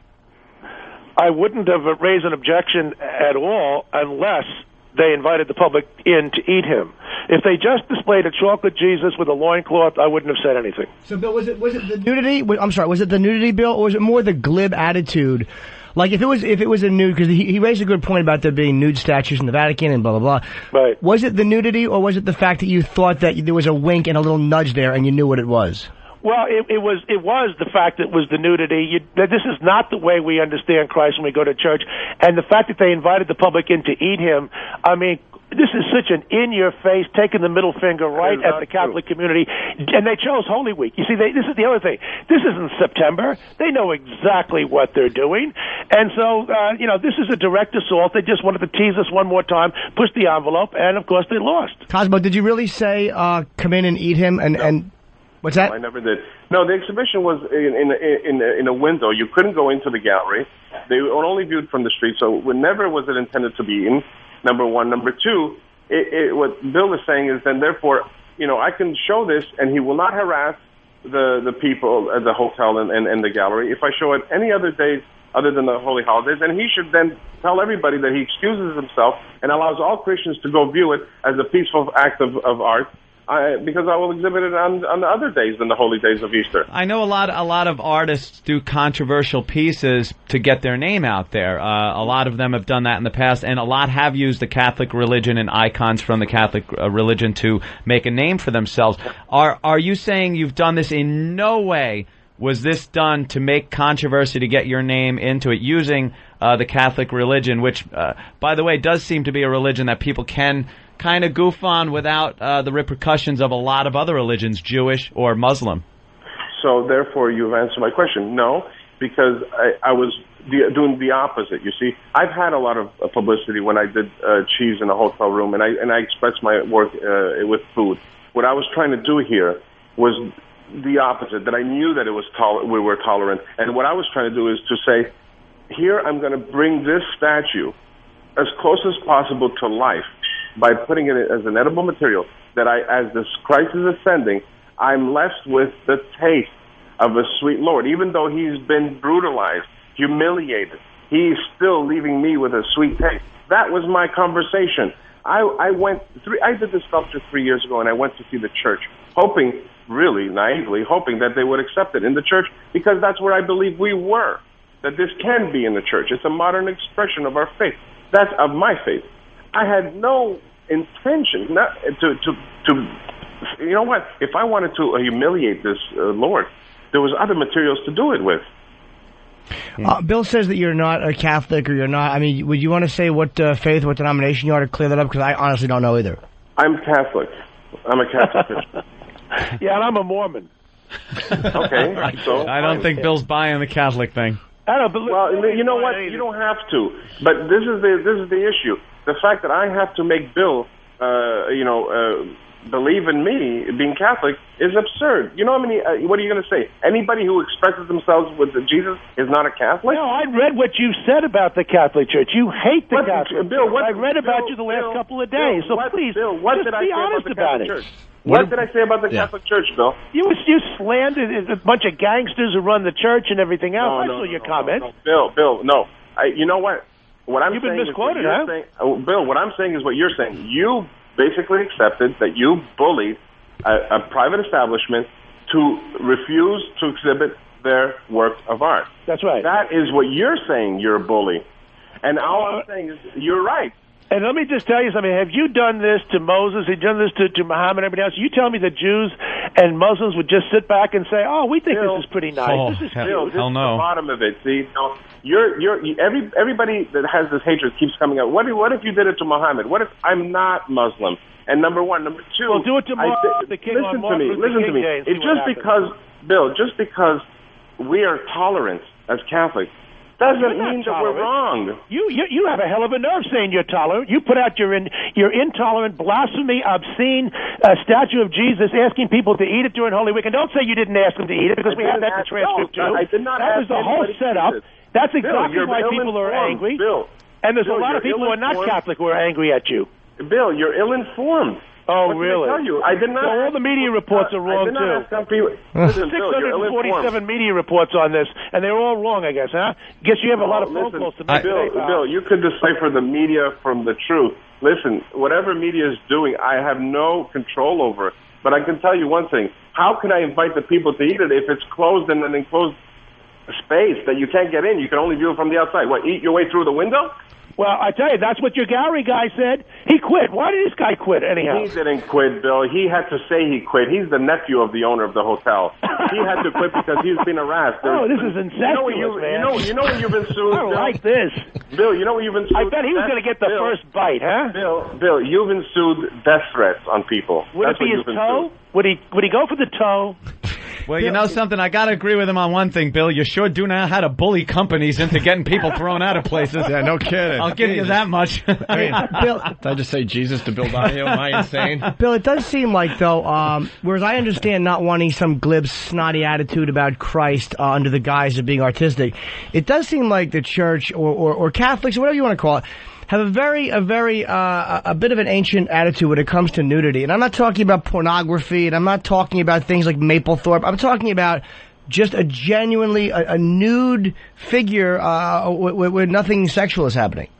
Oh, that's true, and I think that I have no problem with that. Context means everything, but I don't think that we're going to. This guy here is just trying to be jazzy about what he's trying to do, choosing Holy Week and the Roger Smith Hotel, and the public can come in and eat him. I mean, the whole thing is not exactly Michelangelo. Was he crucified nude, Bill? Well, I don't know that, but all I know is that in every church they have it with a loincloth around him, and that's the way we understand him. Well, Bill, and in fairness, and again, I'm not one of these people that wants to a history revisionist, but I mean, Christ has been, it seems like historically, according to the way people look, I'm not saying Christ was black, but I do think that he's been portrayed a little bit whiter with different hair probably in the church, then you would say that was probably historically correct. So, I mean, the church may not have gotten everything right, and you're well aware of that. That's true. So I mean, just because... And I don't get offended by a black Jesus either, by the way. Okay, so I'm saying if that's an accurate portrayal, and it's not being done to be disgusting, then why would the nudity bother you so much if the artist is coming out and saying, no, it was not done to be disgusting? If you're going to make an artistic statement, doesn't it seem like you'd say, this is the statement I'm making, and here the artist is going, no, I never said eat him, the media got it wrong. Isn't there a part of you that goes, all right, well, maybe the media did get it wrong? I think that if you really want to be tolerant towards someone's religion, you portray the figure you're talking about the way the people understand him. And as I said, when we see pictures of Christ crucified, we don't see him naked. We see him with a loincloth. So if you're going to be respectful, that's what you do. If you want to be disrespectful, you show him the way with the genitals exposed, and you ask people to eat him. But you just said... it's very clear to me. Forget to eat him thing, only for a minute, only because he's saying he didn't say it. I mean, the guy, maybe he's lying, okay, whatever, but he is denying it as a person on the phone. But you're saying that the black Jesus didn't offend you, and that's not the way it's been portrayed in the church. So why would the nude? In one breath you're saying black Jesus doesn't offend you, and in the other breath you're saying, well, the nude does because that's not the way we've seen him. Well, because, I mean, the fact of the matter is that African Americans, many of them are Catholic, about 10% or so, and if that's their representation, I can understand it. I would be upset with Christ be portrayed as a woman, because we know that Christ was not a woman, just as blacks would be offended by Martin Luther King all of a sudden becomes a female. You have to be at least somewhat close. And yes, the color of the skin is something that's open to debate, so if you want to make him darker, that's okay. But that's all within the parameters of acceptable artistic license, so to speak. This is not. This is taking license in a grotesque way with my religion during Holy Week, try to be flashy about it, and quite frankly, all these people who are not Catholic, and believe me, we've been talking to a whole bunch of them, people who have no religion whatsoever, they know exactly what this was all about, and that's why they were on our side. Otherwise, we never could have convinced them. I didn't even put the phone number or the email address or anything of that nature of Roger Smith up on our website. This is the public. You know, I'm not going to agree with you on this one completely, Bill. There are some issues. I think art stands on its own merit. If people want to see something, then let them see it. I think the artist has a right to make whatever art he wants. But the thing that concerns me is there is a certain cowardice with these artists that they do know that there will be huge consequences and repercussions if they use another religion besides the Catholic religion, and that's where I think they wuss out. Where they're free to say, hey, this is how I want to interpret Jesus, this is how I want to interpret Mary, made out of like elephant dung. I think we had that a while back. But they will not touch Muhammad or Moses because they know that there will be more than just them getting thrown out of an art exhibit. I'll give you another example. Harold Washington, the past mayor of Chicago, a black guy. They had pictures of him in a museum in Chicago here about maybe 15 years ago after he died, and they had pictures of him in wearing underwear. You know what the city council did? The city council ordered it out. The police went into the museum and took it out, and there was no outcry. Now, I would rather put up with any indignity before it ever asked the police. I am opposed to any government action. That's not the right remedy. But he has a First Amendment right to put out his art. I have a First Amendment right to object to it. And if the public is on my side and not on his side, that's what a free society is all about. He lost. That's all I can say. I have a duty to, you have an NAACP for blacks, you have GLAAD for gays, you have ADL for Jews. All of these organizations respond the way I do when they find out there's some outrage. The fact of the matter is, I have to respond more often because it's more typically I'm the one it's my religion's being attacked more. Well, hey, the busier you are, the better. Then you won't keep an eye on us. That's what I say, Bill. And does the artist have any response to? Because Cosmo, do you have any response to? We kind of keep it fair. Yeah, kind of polish it up here. And no, I give the last word to Bill. Well, what kind of chocolate did you use, by the way? Was it good chocolate or? Yes, 100% cocoa. 100% cocoa chocolate. Wow, that is a good. Nice. That is a good chocolate, Bill. Bill, and Cosmo, any plans on displaying it elsewhere? Not right now. Not right now. You want to bring it by our? But I will ask Bill if he would accept it in the church. I'd be I'm glad to put it in. We already know the answer. Bill already said Staten Island or Jersey. Absolutely. I just a lot of landfill. Bill, I would love to have a conversation with you anytime, and I would love to have you accept the Christ in the church. Maybe over 2 chocolate martinis. Got it? Right, maybe. The problem the thing is, Bill, Bill, really, I think the problem I go to Irish. Misunderstood. It was a misunderstood situation, and I would love to have a conversation because ideally this should belong in the church in a glass case refrigerator. Hey, Cosmo. Bill, you should be open to this. Right. Listen, Well, there's a lot of people, there's a lot of people that you're receiving phone calls saying it's disgusting. There's a lot of people saying it's wonderful. But remember, shop around. But remember, it took the Christian church a long time to accept Christ. Hey, Cosmo, so I'm willing to wait for this exception. Can you put hair on the thing? That's what really creeped me out. It was kind of a bald Jesus. Weird. Honestly, we're used to Jesus with the long flowing locks. Why is there no hair? Star, you know? There's all kinds of interpretations, but this is mine. Well, guys, why don't we just agree to disagree? There you go, Opie. That's the answer. Agree to disagree. We're going to agree to disagree on this one. Any final thoughts from Bill Donahue or Cosmo, the artist there? Well, I just wish him well. I don't go out and hate people. I just think that it didn't belong there. But now that it's over, I don't hold any grudges. Maybe I will get loaded with them someday. Bill actually doesn't hold grudges. I will say that for Bill. Yeah. And is it true? I mean, Bill, obviously we all know that Black Sabbath is doing a signing tomorrow at the Best Buy at Midtown, and I wanted to know what your feelings on that and the new album Black Sabbath, The Dio Years, what were. You're going to give me more work? All right. No. There's no controversy there. They're just a band. I think there was some Satan worshipping rumors in their past. No. Hey, Cosmo, you're kind of lucky because you get to continue being an artist. Bill Donahue, he was just a nudge when it came to what we were doing, and we lost our careers for 2 years. So. Yeah, at least you get to work.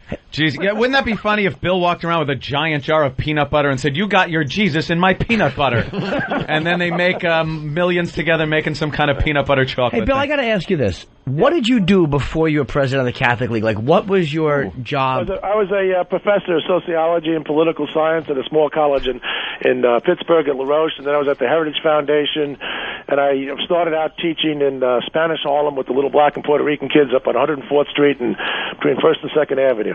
Okay. I'll say one thing. Bill's not a typical, quote-unquote, religious representative. He kind of sounds like a guy that you know. Sounds like he loves his drink. Yeah, I think Bill references alcohol a lot. I like That's that. true. I'll probably be arrested someday. Is that your favorite part? When it comes to drinking the blood, you're probably first on line to get that sip of wine. It is true that I go to pubs and not museums. Yeah.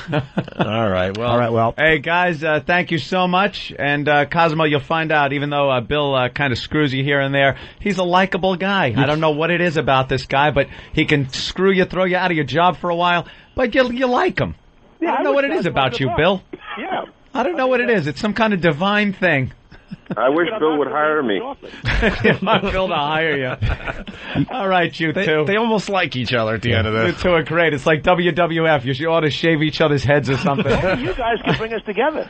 Yeah, we try. All right, guys. I hope you work things out there, and good luck to both of you. I want to say thank you to Bill, because Bill, really, you got me noticed all over the world. That's true, Bill. All right, guys. Hey, what's your next project, Cosmo? I've been trying to get a jelly-filled room, a gallery to be filled with jelly, strawberry jam. Does anyone paint anymore? Yeah, no kidding. I love paintings. No, I like the seamlessness. Melted cheese. I hear Mickey Mouse with a butt plug is next, taking on that Disney empire. What I do, guys, is I try to make my work seamless, in that it is part of our society. And it's not framed. It's not standing on a pedestal. Well, you know what I like? I like the dogs playing poker, Cosmo. I got to tell you. I like the cats smoking cigars too. Cats and cigars. Hey, wait, I got to follow this through though. So I like Monica smoking the cigar. There's Bill Donahue. Bill. See, he's a dirty boy. I like honest. Bill. Hey, Cosmo. How do you not love Bill? Wait, I got to tell you something. We're still sending smoke signals. So yeah, Cosmo. The room full of jelly. Like, explain to me why that's art. because it feels great, you know, and it's an experience that it's your body. It's a bath. You know, the idea is that you walk into it and you have this body experience. Yeah, a visual experience. I got to learn about art a little more. Like what they had those gates in Central Park a few years the back. gates. I was like, what a crock of shit this is. I don't get it. I walked around trying to experience something. I don't know what I was supposed to experience. I got to get in on this. I'm going to make a few bucks off of this. Yeah. Sometimes you get things a little later on, you know. So give it time. Bill, do you ever curse? Yeah. Bill, do you What's curse? that? Do you ever curse? Oh, yeah. I'm Irish. What do you think? Yeah. Give us one curse. It's satellite radio.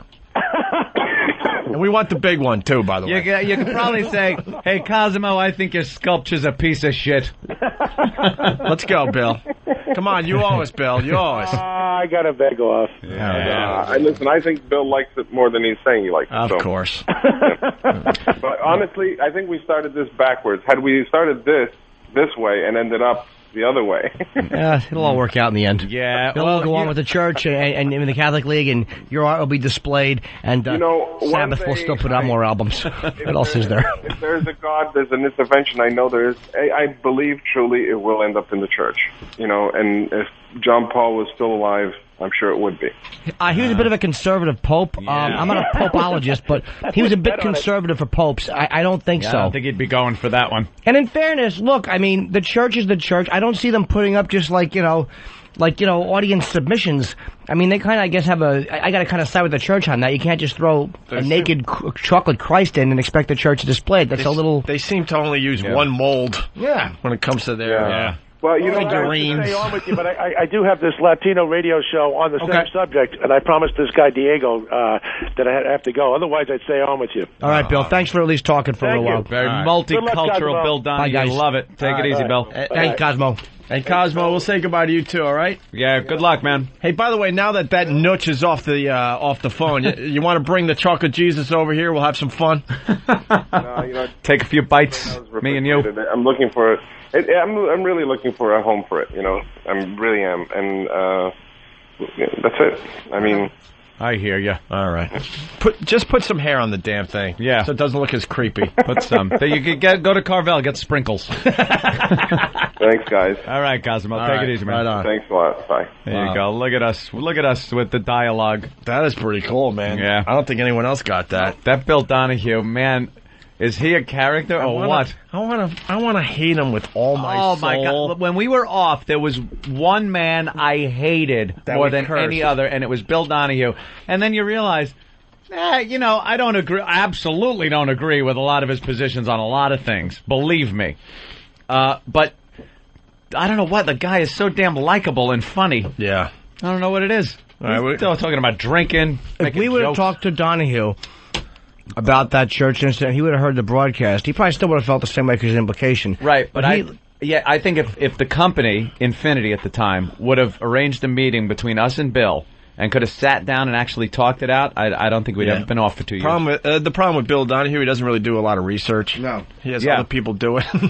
Other interns. Remember or Lucky Louie, all those bad quotes about Lucky Louie, and we get Louis C.K. on with Bill Donahue, and Bill's like, I don't remember saying anything. I don't remember. Well, people look up these things for me. And Louis C.K.'s like, this is your quote about the show. Your beer taps opening up and beer bottles opening right in the background. I don't know what the... Pour me another one. All right, we're going to go to break with something we wanted to play a little earlier this morning. Linkin Park has a new song out. Today's the day. Today's the day to hear What I've Done. Is this an exclusive? Well, it would have been if we got a little earlier, but, a lot of people out there haven't heard it yet. What I've Done. It's Linkin Park as we go to break. Check it out.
Hello, senors and senoritas.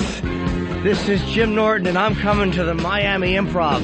It's my first trip to Miami. April 5, 6, 7. 305-441-8200. That's the Miami Improv in Florida. April 5, 6, 7. 305-441-8200. Let's hope there's no storms.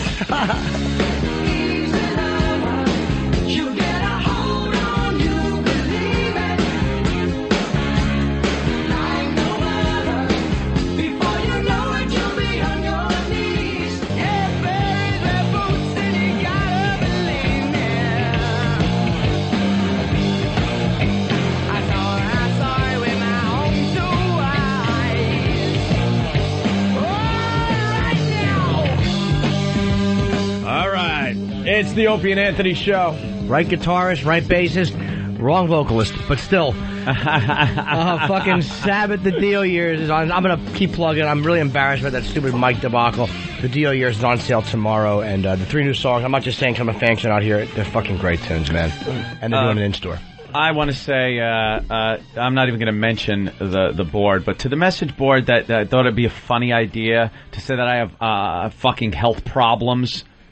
You know, this is why we don't fucking deal with fan boards anymore, because they're not fucking fan boards.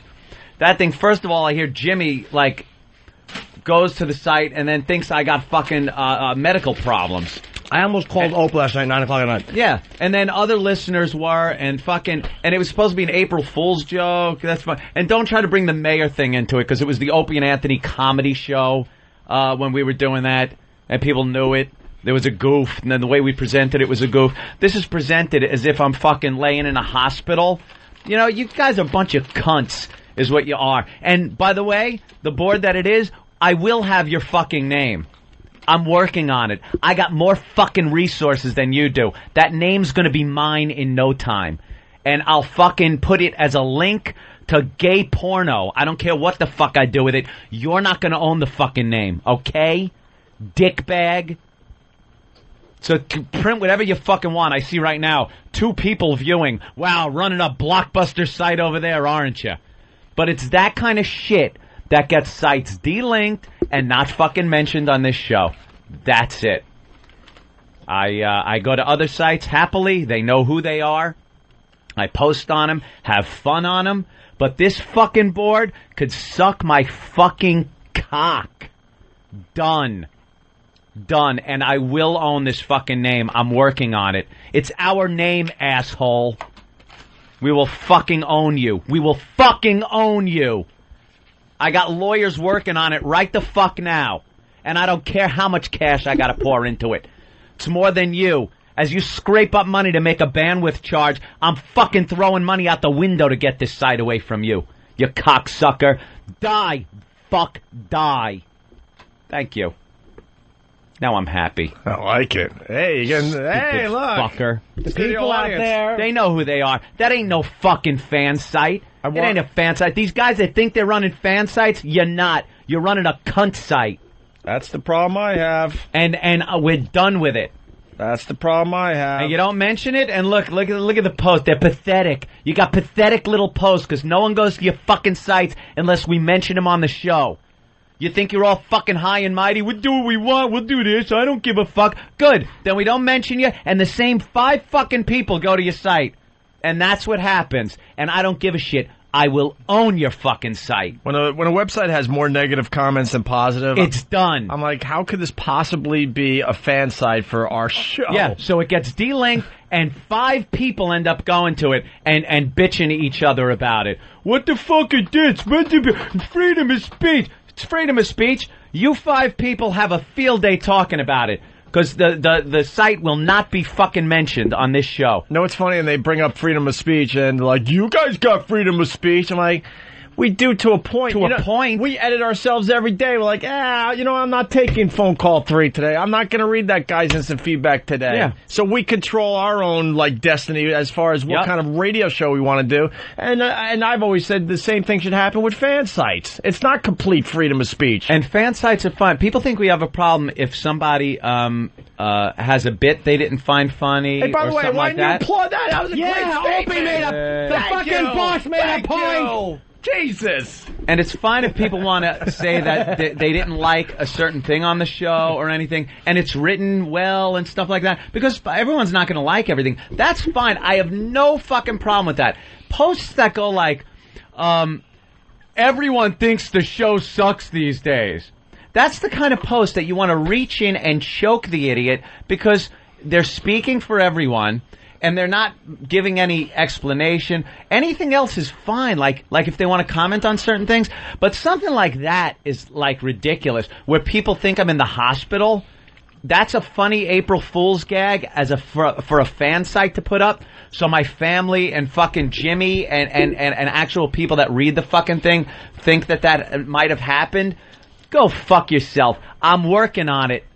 I can get that name in no time, and I'm working on it. It's going to be a gay porno link site. Why won't they just give you the name if they're fans of the show? That's what I don't get. Because he's a little cunt that thinks he's fucking got the world by the balls on this one. You're going down. I'm taking your site away from you because it involves my fucking name, and it will be gay pornography. You will see nothing. When people go there, you will see nothing but big men's dicks going up hairy assholes, spewing wads of jism when you go to the site that used to be your fan site. That's what it's going to be. And Danny will monitor it every hour. Absolutely. We're going to call it eatabullet.com.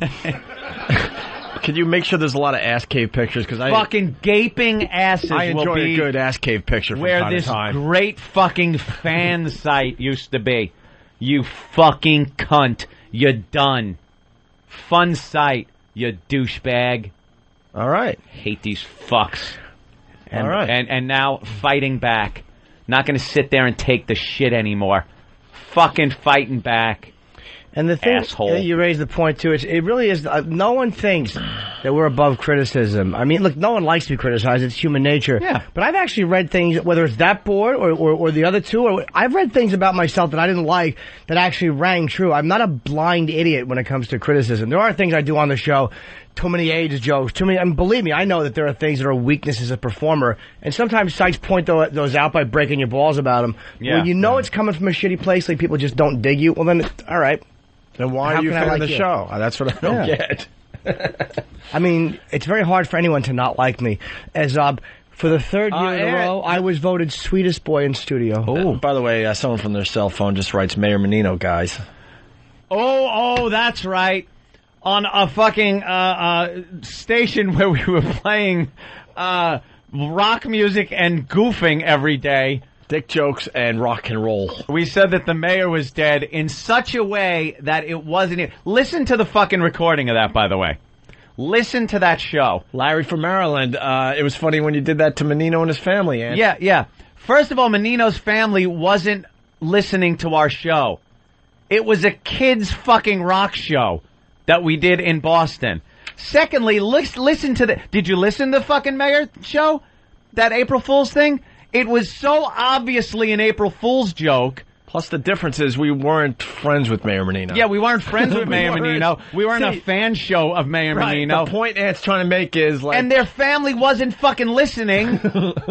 And it was presented in a way that it was a joke. This was presented as if I was in the fucking hospital. And if you think Carvin, who's this member, that goofing on my girlfriend... calling her lobster girl from fucking 8 years ago is going to make a difference. That is such old fucking news that doesn't bother me. It bothered me for the first 2 years. I'll be honest with you. It bothered me. We've been together 8 fucking years. Do you think that bothers me? Do you think I wanted a girlfriend that cooks and that's why we were together? Jesus Christ. Get a hint. She's great in bed. Really? Wait, what do you think? Jesus Christ. Ooh, I like So they're like trying to fucking bother me. It doesn't bother me. What bothers me is your arrogance. That's what bothers me. The content, say whatever the fuck you want anymore. I got no problem with anything you print because the site is gonna be mine. I'm buying you. I'm fucking buying your site. And there's nothing you can do about it because it's my fucking name. Go ahead. Go ahead, motherfucker. Have your fun. Print whatever the fuck you want on there. My site. Gay porno. Enjoy it. Ass caves. Ass caves and fat black cock. Nice. That's what's going to be on the fucking site. And pictures of diseased cocks. Diseased cock. Yeah.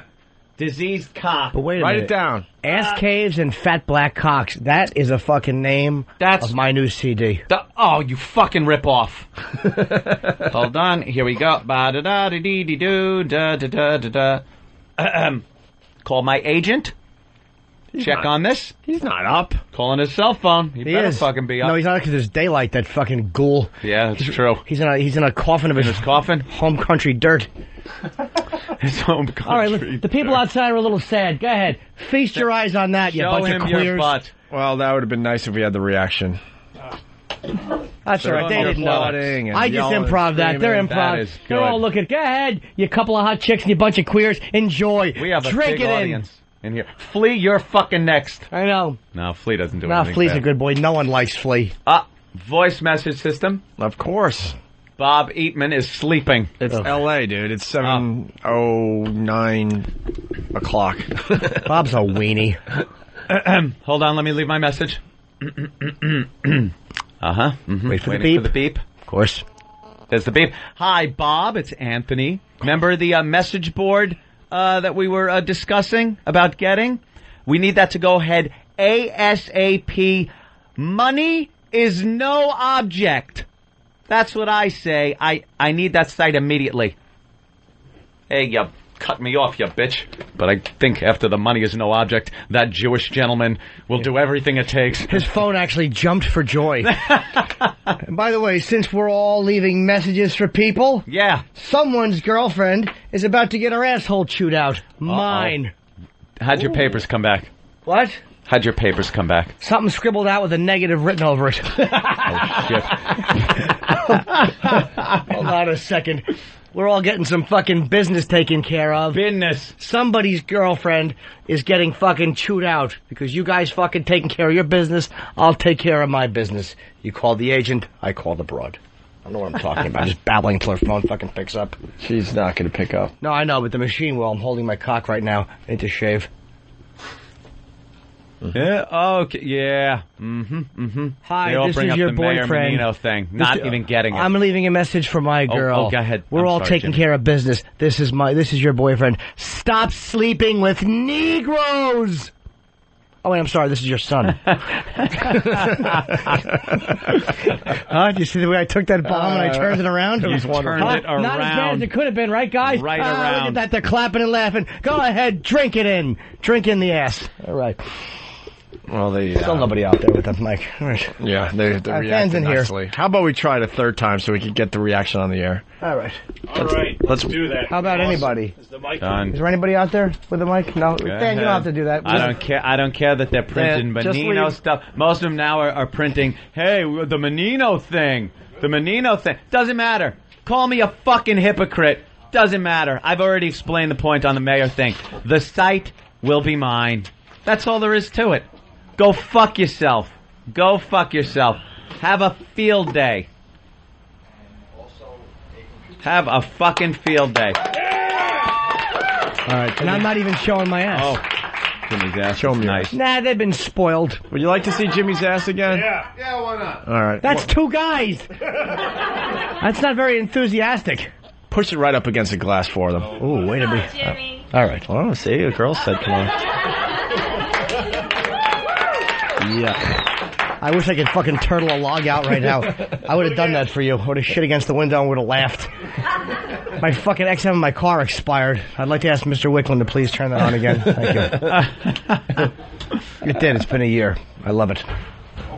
People don't get. I'm just told what I People don't get the Menino comparison. No, we not weren't at all. in the good graces of the mayor. It's not like he was supposedly a friend or fan or fan or anything else. All right. There Why it is is. Poe babbling? What could he possibly be babbling about? Yeah, where's Poe? What are you babbling about? Where is he? He's on the phone. Tell him to go somewhere else. We decided to mic our studio audience today. Yeah. I didn't know she was 5. I was. Good. Another pedophile joke. What a shock. I have a fastball. It's all I throw. How about a fucking knuckle once in a while? Or a curve? Fastball down the middle. We can turn the mic off outside. Not that we don't want to hear from you, but we'd like somebody to be monitoring it because... Wait, you guys clap. I got to figure out what mic to turn off. All right, I got it. That's the one. All right, I got it. Hi, Poe. Now, see, this is what we do, and then I turn on when I want it. And then you don't have to worry. Pat from Munaki posting, "Oh, I'm sorry. I was looking for big black cocks. I'll come back later." Big black cocks. Atta boy. That's what's going to be there. Stay tuned. All right, can we get some work done here today? No, actually, that was some fine work by Anthony. Of course. Needed to be said. It needed to be said. Enough. We didn't even attempt a April Fool's joke. We haven't attempted one since the big We haven't day. been on the air. They haven't allowed us on the air since April Fool's. Yeah, we were trying to figure that out today. I don't think we've done an April Fool's Day show since the mayor thing. I don't think we have. We might have once, and if we had it all, I think we did once, and we just replayed. Getting fired, but went over like the audio and stuff and all the news reports. Yeah, that's right. Other than that, they've kept us off the air. I got a good one with my girlfriend yesterday. I kept getting her with April Fool's stuff. What'd you do, Jim? I was like, man, the milk, I left it out. It's not good. She's like, really? I'm like, April Fool's. We had a really fun day. Oh, I bet she laughed. Oh, she did. She did. I just stay out of that. Oh, I got her so good, by the way. I got her so good. Another one? My girlfriend, it was the cutest thing. Her head was back over the bed, and I was kind of mouth fucking her. And I said, I put my balls in her face. I said, I'm going to come. And she went, okay. And I shit all over her nose and eyes. April Fools. April Fools, of course. You got to yell, April Fools. Well, then it's just twisted, as long as you say April Fools. It was funny. Yeah. I got her. Did I tell you how good I got her? No. Oh, what'd you do? I handed her flowers, and I said a little something for you, and when she went, thank you, and before she got thank you out, I kicked her in a cunt. Gave her a good boot right for the cunt. Yeah, we laughed. And it's okay, because you said... April Fools! It makes it all good. It was like, April Fools. That would be the pulling out of the said cunt, right? Yes, from the knee. I didn't know you could do sound effects. What am I talking about? It's the one you love, Jimmy. I do love her, too. Yeah. And you know what else I love, by the way? Happy Typing Girl. Who doesn't? Because she made that... I have to thank... What happened? I was in a panic about I got my picture Friday night. Geezer was so drunk, I had to hold him up. Eddie Trunk passed him to me and said, could you hold him? How fucking thrilled were you to be holding up a drunk geezer? You don't understand. It was for real holding him up. Yeah. Like, if I would have let him go, he would have... If someone could bring me my envelopes, I'll show you the picture. He fucking... Because he was yelling on the air. He was just fucking singing on the air and yelling, the Rock and Roll Hall of Fame sucks! He was so loaded. And so Eddie's like, you gotta hold him. So for the picture, I'm like, I'm holding Geezer Butler. I'm like, God. It's okay, Geezer, it's okay. Just one more. And you can see his little hand. He has the cutest little hands. They're like in like little kid that did something naughty. He's holding his hand clenched like a bad boy, and or a drunk. So I got, or someone who's liquored up. So I got the photo taken, and I had to panic to get it done. So Debbie made it happen at Dugal Photo on 23rd Street. So I have to thank those guys. A fucking beautiful thing they did for me, and it is so appreciated. They're the best place in the city for any type of photograph. They didn't ask me to plug them. You know what? I don't like those guys. Oh, Opie, they're fantastic. You know why you don't like them? Because they're too good. I saw Happy Typing Girl Friday at Fez's birthday party at Bar 9. She was happy. She was indeed a girl. And she was typing. And she was typing. I saw the typing. On her phone. Yeah. She's constantly online. Well, if your name's Happy Typing Girl, you better be typing every time people see And you. happy. And you better be happy. And, of course, a girl. Oh, look at Vince getting his head shaved. He's screaming. They're not even doing it nicely. Boy, this time around, I thought there was going to be a real surprise. Oh, my God. It's Dr. Evil. Oh, he looks... Vince looks like Dr. Evil. He looks with his head awful shaved. without hair. Oh, Jesus. Let me see. Is that a cool shot? Wow. Let me see. Oh, my... Show up. That's Eddie Trump fucking passing. No. Don't. Oh, don't. Oh, don't. Do you have an extra one? No, Don't even crease it. You guys want to see this they're out there? Egging you on. Don't go for That's peer too predictable. pressure. I'm trying to be less predictable. Nah, there you go. There's your peer picture pressure. back. It's a good one, though, right? It's all right. Come on. It's all right. Eddie's holding him up. Look at Jimmy. In your world, it's everything. In mine, it's like, it's a cool picture, I guess. You know? Where is, by the way... What? This fucking Dugal does such good work. Look at the difference in the quality of these pictures. Let me see. This one from another place, that one from Dugal. Yeah, I don't feel those people. Oh, stop it. They're lovely. It's two different photographs. I'm not feeling those people. Look at the color in one and the color in the other. I'm going to take my wedding photo somewhere else. That's All right. wedding photos. What are Wedding you photos. talking about? Are you announcing something? This is what a self-centered ass I am when I'm talking about. I didn't even catch wedding. I'm thinking, why would you take them anywhere else? Dugal is good. Got him my boob. I'll take my nude photo somewhere else. I want clarity. Nothing. Jamie in Pennsylvania, what's up? Quinn and Rossi, the Jersey guys, wrong. You guys suck. Did he just say the Jersey guys? Dude! Wow! All right. Wow! Let me say something right now. If you want to talk about the Jersey guys, we'll let you go on and on and on and on and on and on and on about them. They fucking blow. That's why we don't pay attention to them. What? Let's go to Jeff in Charlotte. Jeff, what's up? Hey, Opie. Good morning, Anthony, Jimmy. Good evening. Hola. How are you doing? Hello, Frank. What's up, Jeff? The quality of the show, you guys are white hot. You've had guests on Friday, today. Keep it up. It's a great streak. Was the Guys are Sabbath white interview hot. okay? I felt like bad because the mics weren't working and Ope was angry. Did it come off all right? I mean, if not, our apologies, man. My apologies. You guys pulled it off. I was just out of my mind pissed that the mics weren't working, so I couldn't think. I wanted to do better, but Tony couldn't talk because of I was really embarrassed. Jeff, thank you. Opie, Yeah. you are my hero. What about us? Yes, my cell phone ringtone is dedicated to you. Wait, I'm on your ringtone? Here you go. Hold on. All right, let's hear this. Fuck,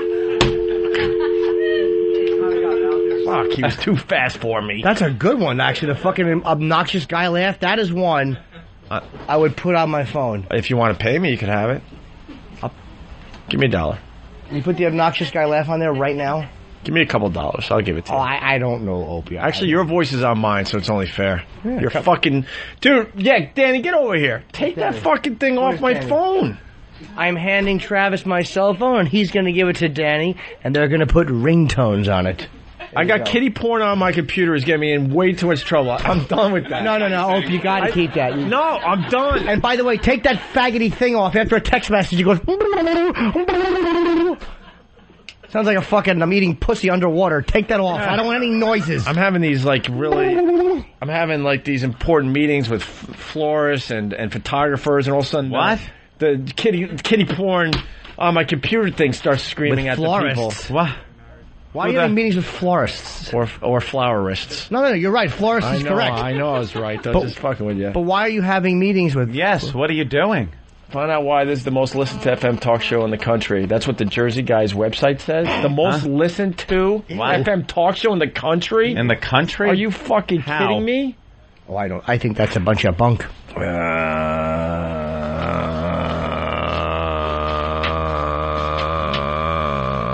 What? All right. Should we break and regroup and then continue? You guys having a good time out there? Yeah. Oh, that's good. That means we're doing something, I guess. bad smell, bad language, and now bad jokes. This is the freakiest show I've ever been party to. Because we're perverts. Really? Stupid. So you know it's good. That's why we love doing this radio show. Right. Okay, terrific. Time to put your mouth where our balls are. Buckle up, kids. It's cool. Let's just put it this way. Sexual harassment mostly. Just shut up. I was so offended. Don't listen, you twat. Hit her over the head with a shovel. If you did that, I would make love to you right now. Come on. People that get their news from O&A are the same people who watched Sesame Street till they were 12. Yes, precisely. Guys talk about nasty stuff like this all the time. Sit down and put on your laughing hats because here comes a home run. It's the Opie and Anthony Show. Opie and Anthony. Be my-eyed.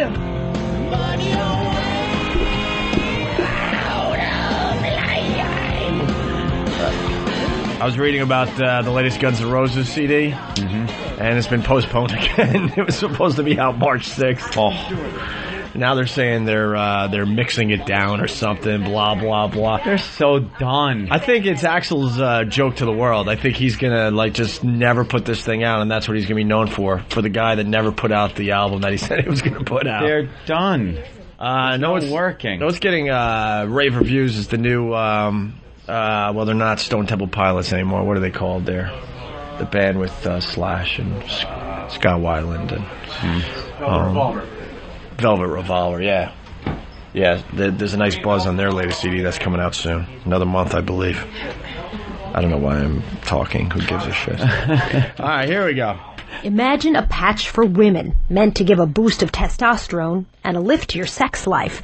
It's called Intrinsa, and it's designed for postmenopausal women like Rosalind Washington. She participated in a U.S. trial on the Intrinsa patch and says it helped.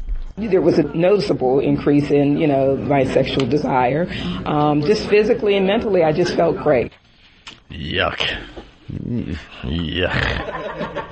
It's a patch for postmenopausal women. Ooh. And it works. It boosts interest in sex for older women. Do they really need it or want it? They don't want that. There's a reason God dries that area up. Yep. The only patch should be one that goes right over the hole. That's it. Done. I'm shutting it down. Like a pirate. Arr.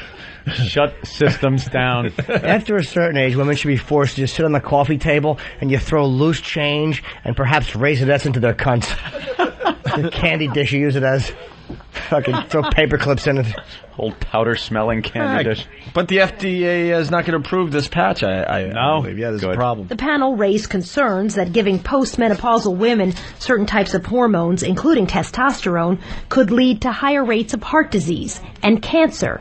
And because Intrinsa is designed to help patients with sexual problems, the FDA was concerned about other women using it to enhance their sex lives when they may not need the drug. All right. We don't need to do 20 minutes on that, do we? I don't think so. We don't want a minute on it. I think we're learning to cut certain things short. Yeah, we're certainly trying. All right. Why meetings with florists? What are you talking about? I don't know. What's wrong with you? You're having meetings with florists. I don't know why. What happened? Interesting. What are you talking about? I don't know. Meetings with florists. Stop getting weird, man. I just want to know if something's going on. I want to be on the in. No. April Fool's prank, 18 students fed laxative and donuts. These kids rock middle school in Long Island, right? Oh, that's awesome. You guys heard about this? See, that's why we're here for you. See, this is what we do. We make your lives more interesting, let's be honest. Agree or disagree? Agree, of course. What happened to the crowd, by the way? Now it sounds like a really lame, like the audience. It's like the fucking Joe Franklin show. Gallery. We don't raid. I guess it was all the Yankee fans getting the early trains uptown. Yeah, they're fags. They're fags. Fucking A, they're fags. We had a bunch of Yankee fans. That's why we had such a huge crowd for the walkover. They're going to the game. They decide to stop by, and now they got to go drink before the game. It's 10:30. The game is at 1 o'clock. They got to get some drinking in. You got to get some drinking in. They'll be at 11. They'll be there 2 hours early. It's the home opener. The drinking is to distract you from the neighborhood you're going to. By the way, I got to start being nicer to people because I have tickets behind home plate today, and I couldn't find one person to go with me. And I'm like, wow, people just hate me. You know, with the fucking little hand right next to you going up. No, I was talking about my family. Oh, okay, yeah, that's true. They hate me. That's true. These groveling asses you can get to go anywhere. One after another, no. So I went to bed depressed last night. Why? It's not. That's the thing they don't want to go with you. It's hard on a weekday. No, they don't want to go. No. I also have season tickets to the Islanders. I can't get my family to go. Let me ask you though, how I took Club Soda Kenny and his son this past Saturday. That's nice. It was very nice, but I didn't buy 4 tickets for him. I was going to go to the game today. A little uncomfortable, right? Yeah, it's sad. Are you guys all couples out there? We got couples. What's going on? Who fucks who? You fuck all wow. of them? Oh, this girl just like went around the room pointing. Who's your boyfriend? That's my husband. Husband? Hold on, fans out there with the mic. But is anyone else involved in you two? Nah, just us. Maybe not here, somewhere else maybe? No, not that I know of. No. What's the wildest thing you guys have done? Oh, we are so boring. Really? Yeah. On the spot. Geez. I don't know. We are dull and boring, I guess. Yeah, we really are. Did you ever put anything in your hiney, sir? No. I tried. What'd you try to put in his hiney? Just my finger. You won't take a finger? You won't take it. Who'd you vote for, Gorbachev? He is Russian. Russian? Yeah. Dude, you don't know what you're missing. A little finger goes a long way. My father told me that when I was a boy, and then showed me. Well, other little things don't go very... Never mind. How about the girl over there? I got to talk to the girl over there because she's by herself. Which She's in a business suit. What does she have to say? I'm here for an interview, for an internship. With us? Congratulations, you're hired. With us? Wow. Oh, boy, no one has told her the rule. Jimmy, why don't you tell her the rule? There's a rule we have on the Opie and Anthony show. You gotta wear jeans. Yes, and you have to be willing to do things you might not normally be willing to do with out-of-shape men that you're not normally... Not that rule. No. Look, she's dressed all smart and business-like. See, we typically only have male interns. We love women. We love girls. But we're afraid... Not we. Jimmy used to fuck all female interns. Yes. Not in traditional fucking, though. Just a mind fuck. Yeah, just a mind game, man. No, we typically only have males because we're so afraid, with just the show content and occasionally naked girls or people fucking, that we're going to get sued for some type of a harassment with and a human resources issue. But you wouldn't do that, right? Maybe we can make an exception. What are you all about? I'm okay. No, you wouldn't have to sleep with us. We're kidding. We don't do that. I know. Why should we hire you as an intern for the Opie and Anthony program? Wow, that's a really good question. I am fun, outgoing, and anything goes. Oh. It's lovely. What's your name? Renee. How old are you? 23. I thought I met you 10 years ago. And you're in school for communications? I went to Connecticut School of Broadcasting. Ah. There you go. CSB graduate, huh? Yep, all the way. Yeah, you got a nice voice. Got a good radio voice. Thank you. What's your goal? Voiceovers. Okay. Well, I don't think you'll do very well at all. The way you have to do it with voiceovers. You have to talk like this. Yes. Speak so well that the speaking spell is embarrassed to talk around you. So, but what? Let me think. What qualifies you for like an internship with the Opie and Anthony show? Oh wow! I love you guys. I love the show. Oh, Mike did. What? Did you turn the mic on? Just of course I did. Shut her off. Well, I don't know. Are we pretty airtight? No, I don't want that one either. Get rid of that one. Which one's that? I don't want to say. Oh, Opie. Surprise me with something nice that I can play when I'm writing big checks for people I don't know. Thank you. I want an obnoxious guy laugh as my ringer. I'd better be. That's how I get tough. Oh, I heard a best of the other day. It was from NEW, and you doing the to somebody so many times, and they didn't get it. They thought you were actually laughing. Laughing, really? Oh, it was so embarrassing. Who was it, though? Oh, I forgot. Shit. It was last week sometime. It was some real bad guest came in, trying to shill something. Fuck. Yeah, I keep thinking of Steve the Whistler, but it wasn't him. It was Steve some the guy Whistler is the greatest moment. who thought he was funny. In Opie and Anthony history, it's right up there. How Oh, yeah. ridiculously uncomfortable it was for everybody. All right, what else you want to do today? Starting his dopey song. Over and over again? Yeah. God damn. I have to say, maybe it's time that we had a female intern. You think we're Why not? We don't do anything crazy. I mean, ma'am, that means you're not ugly. But I mean, really, she seems like a go-getter. She seems like she has personality. Works for Ron and Fez. Yeah, we don't have people fucking in the studio. We don't have anything crazy going on other than language content and me occasionally gassing and showing my ass. I don't take my dick out, but I do show my hiney once in a while. And if she can adapt to farts, she can do anything. Adapt to farts? Oh, you can? Yeah, because Jimmy's... Oof. The interns aren't allowed to get close enough to smell your farts. Isn't it amazing? We've talked to her more than we have to Jeremy or the other interns. Jeremy? You even know his name? Which one is that? Yeah, well, Jeremy I know. I actually know him no from Atlanta. idea. Yeah, from what? Atlanta. He's a nice guy from the South. He's a good boy. All right. Yeah, we'll decide on that.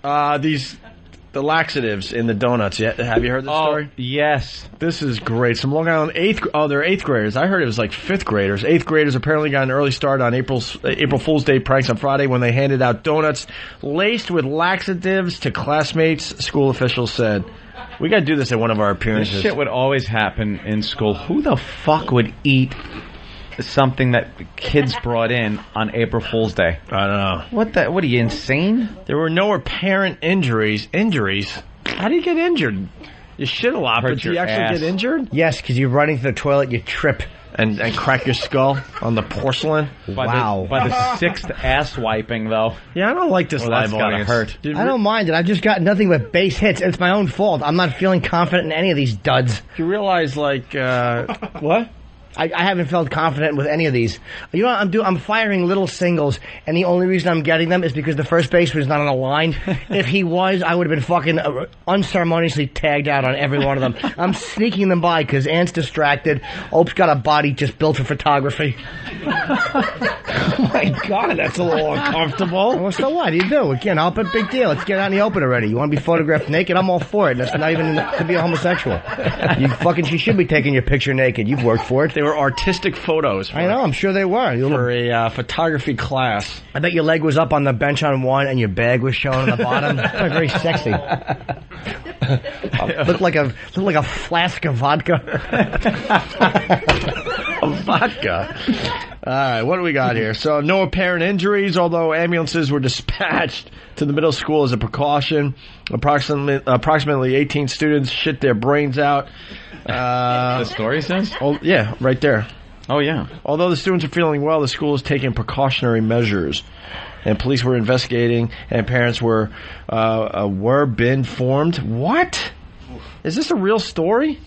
Police were investigating, and parents were been informed about the situation.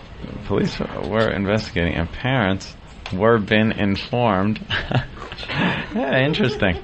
Wouldn't it be were being informed? Yeah. Parents had the option. Classes proceeded as usual, but parents were given the option to pick up their children. The district said it would take appropriate disciplinary actions.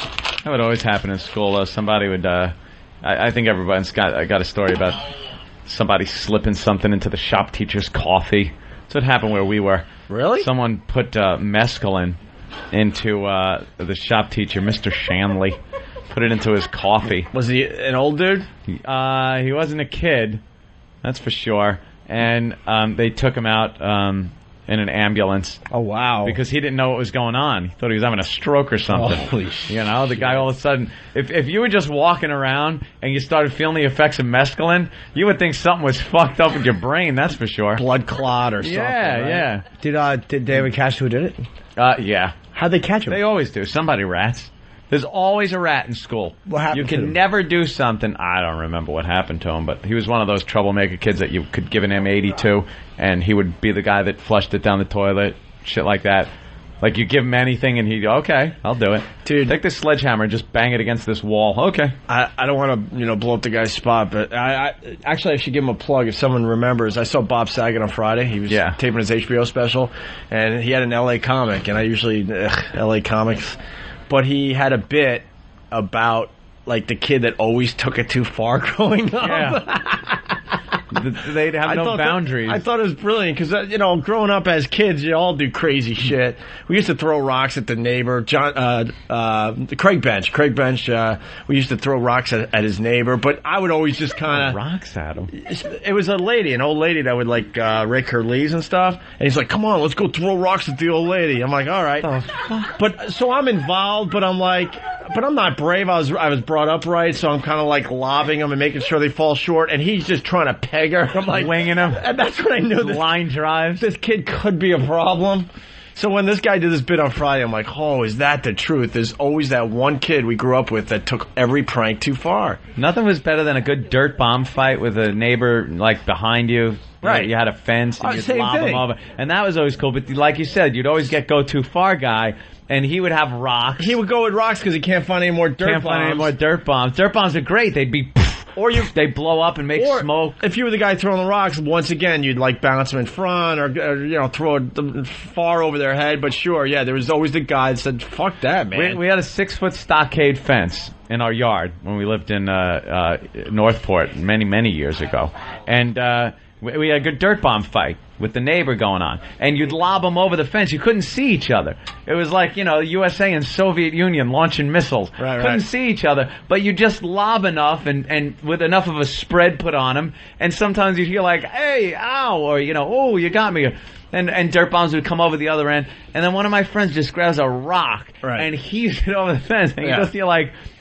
and this blood-curdling scream, and everyone runs inside. When I was growing up, they were putting in all the developments in Centerport, and so it was fun as kids to when they weren't there, to run through the developments and run through the houses that are being built.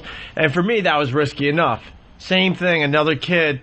That wasn't good enough for him. Take it too far, guy. He's like destroying the toilets with his boot and breaking windows. I'm like, what are you doing, man? What are you gonna do this for? Right. It's scary enough that we're like trespassing and just checking out the houses as they're being built, But it was always take it too far, guy. Fire guy is like we'd have a nice little campfire going in the woods, hanging out, and someone always had to throw a can of spray paint in there. You'd have the spray paint and the lighter and make a little flamethrower thing with it, which is dangerous enough.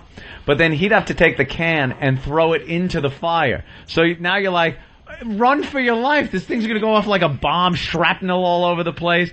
And he's laughing. I hate to admit I was that guy. I took it too far with the fires. What? Oh, yeah. We would start little ones, and I was like, this is... let's see what happens if you just, start that pile of leaves on fire over there. We talked about that before. I tried stomping out a fire. My brother held my foot, and it took over a whole hill. Burnt the whole hill down. That's when I blamed it on the Negroes. It burnt down the whole hill, Beauty's Hill, and ran to the house across the street and asked them for a hose. Yeah. And they see this blazing inferno outside, so the fire trucks show up. And I was a little kid. I was in kindergarten. And the fireman picked me up. And he goes, did you see who did this? And I said, it was 2 Negroes. God, you learned well from your parents. I don't know why I said that. I was in kindergarten. How would I... Anthony, do you know, and honest to God, I got an email from a guy named Jerry who I grew up with. And I have no memory of this. And he said to me, do you remember the time we got in trouble because we started that fire, and when we got in trouble, we blamed it on black kids? What is that? I have no idea. I don't know what... I'm really trying to get a grasp on, was it my parents? Or was it like the little things I saw on the news? Because they were always back then showing like riots and stuff. Nah, it was your parents. Was it? They couldn't get you a good seat at the circus, but they taught you racism. They taught me racism? by kindergarten, though? You got the front seat in racism class. Maybe you're in the back row of the garden for the circus, but... That's probably how his father explained it to him. Instead of saying, I'm drinking too much, Anthony went, how come we can't sit up front? His father went, niggers. Nigger. Just blamed it on. I really don't... How could you, by the age of what's kindergarten, 6? 14 in some neighborhoods. 6 years, 5? That was funny.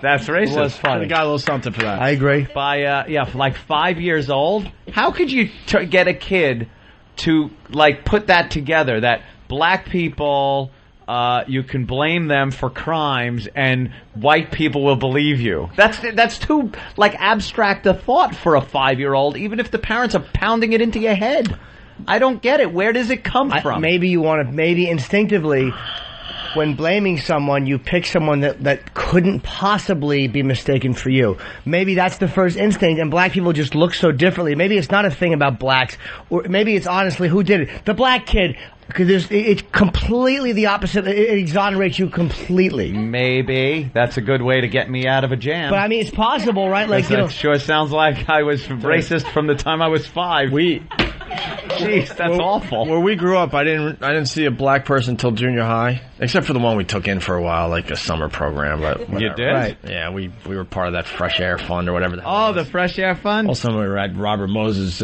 Beach with some black thing. A little black kid was with you? And, like, I guess technically she was my sister for the summer. It was very bizarre to me. Get a little jungle fever? Huh? A little jungle fever for you? But then to actually interact, like, on a regular basis, that didn't happen until junior high school. And all of a sudden, black people were walking around my school. And it was like seeing a panda bear. I didn't really understand. Oh, you didn't understand it? No, I didn't really have a knowledge of black people whatsoever, I realized. Yeah. Well, do you ever think I'm moving back to Utopia, Long Island? Or? Utopia. I'm just kidding, black people. I love you. I'm teasing. I really can't get a grasp on it, though. I'm really trying to put myself in that moment and think why I said that, because it's weird. It's a vivid memory for me. Like, I remember the fireman was holding me and he put his hand down my pants. He was holding, put his little fire helmet on me, then he took his hat off. The fireman let me kiss his helmet. She ixnay on the tattling. The helmet. But I'm trying to remember it, like why I said that, and I think it's not as innocent as you put it. Okay. There was something there that made me say that made me think they'll believe this more if I say it was somebody who was black. You overheard something. That's all it is, dude. You overheard something from your family? From my family? Yeah, probably. It wasn't the media.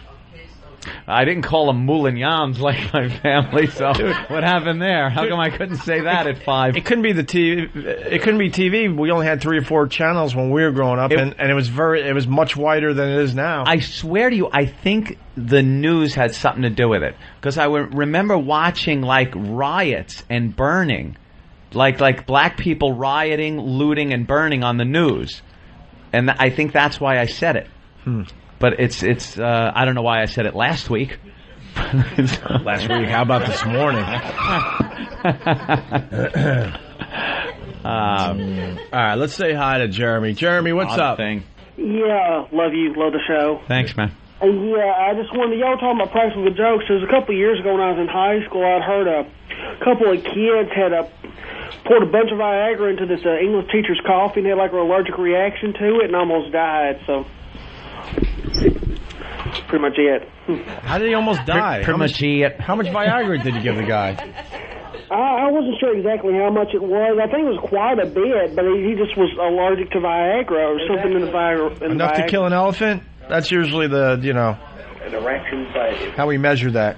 He's listening with to drugs. himself. Oh, forget it. I know. It's just they love listening to themselves. Dude, especially on XM, don't go and listen to yourself. Finish the call. Yeah. We're on a little of a delay, so you could even hear the end of your phone call. Yeah, that's what I did with the Fezzi phone call. Oh, you listen on the phone, then you hang up, you turn your radio on, you get to listen to yourself a little. And then we got the replay, so then you could listen later and go, I called in around this time. I better re-listen. Happy birthday, Fezzi, by the way. I didn't know. Happy was birthday. Friday. But I didn't know. I was watching Sabbath Friday, doing gigs Saturday, and just hugging, loving, and fucking on Sunday. I didn't know, so happy birthday, Fezzi.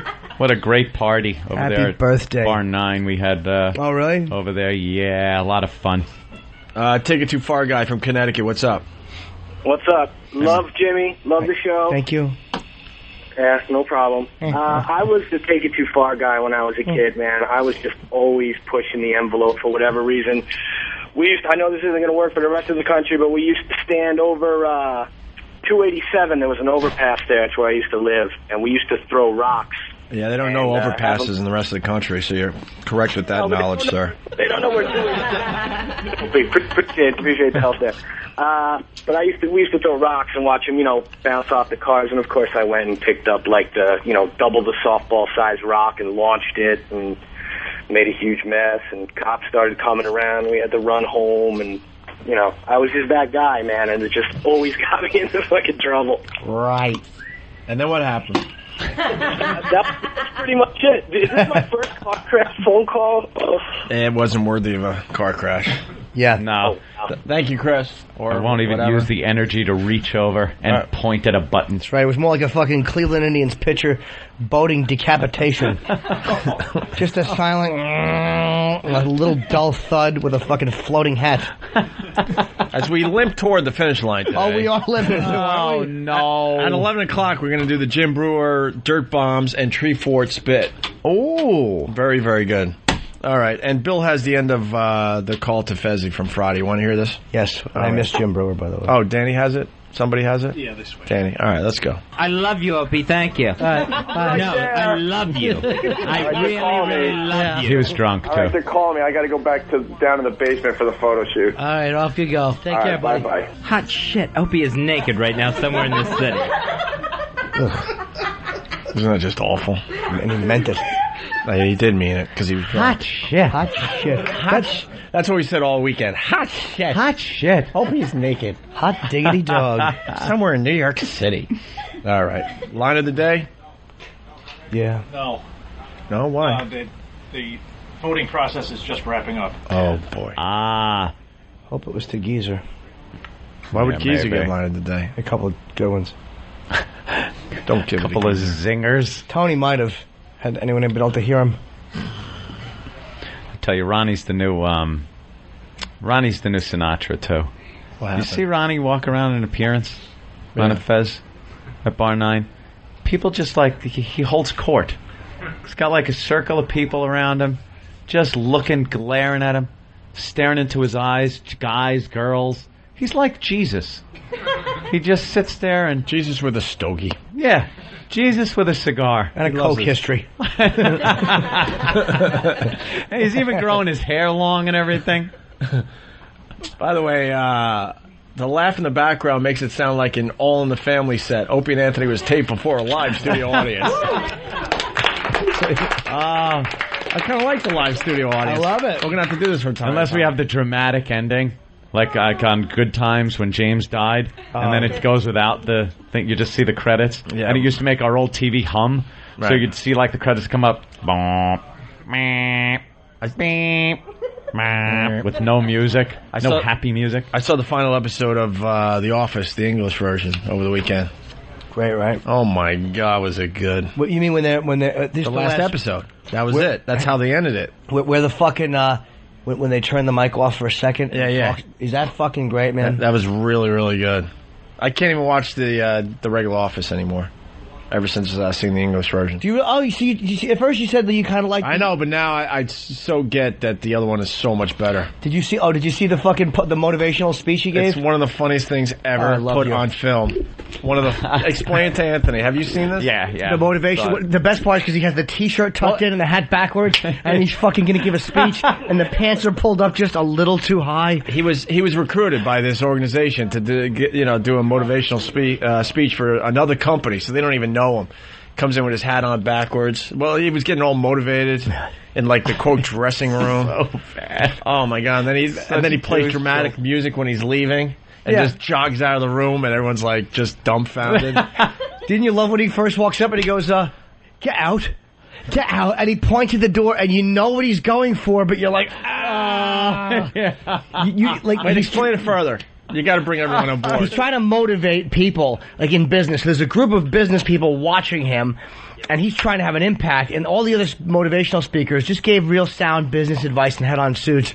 And stupid Ricky Gervais gets up there with his fucking tucked-in T-shirt and his hat backwards, and he's trying to like start off with a bang. So he's trying to be like the opposite and mysterious. So he opens the door real quick and he points and he goes, "Get out." and he puts his hands on his hips like they're all going to be intrigued, but instead they just look bored, like, what is this idiot doing? And a maid tries to walk in, a fucking cleaning lady tries to walk in, and he goes, get out of here, what are you doing?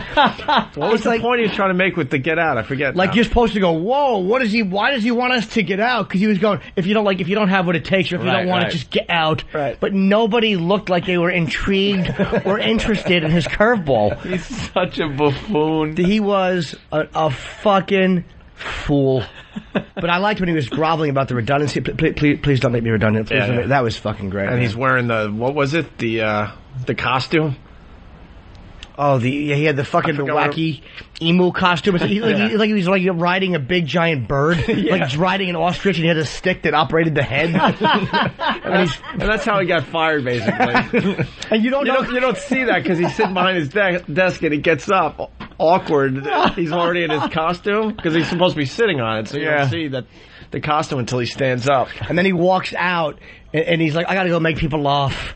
He really thought he was an entertainer, and the man was a boob. And he's just, wasn't he fucking just a great actor? Oh, yeah. He had a little fucking, like you said, the thing with the nose, little things, the smirks with his... You know, if they want to say, look, you've been a great boss, I mean, all right, but fine. But he was always giving these little commercials for himself. Like, well, if they want to stay on the grades, that's fine, but it doesn't matter to me. One of my favorite characters in history. It was amazing. All right, why don't we get the line of the day out of the way? Brought to you by BowDogFight.com. Tune into Ion TV Tuesdays and Saturdays for our episodes of Bowdog Fights. For all the mixed martial arts action you can want, check it out. It's BowDogFight.com. Here's the runner-up line of the day. Oh, I got her. Did I tell you how good I got her? No. Oh, what'd you do? I handed her flowers, and I said a little something for you, and when she went, thank you, and before she got thank you out, I kicked her in the cunt. Gave her a good boot right to the cunt. And we laughed. And it's okay, because you said... April Fool! It makes it all good. It was like April Fools. Very good, Jimmy. You guys have fun out there? BowDogFight.com. Thank you. Here is your line of the day. Here comes line of the day. Line of the day.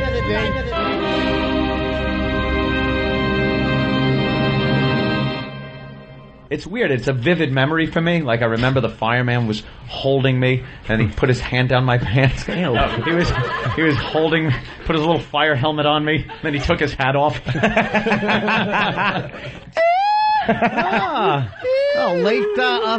latecomer. The guys are a little lazy today.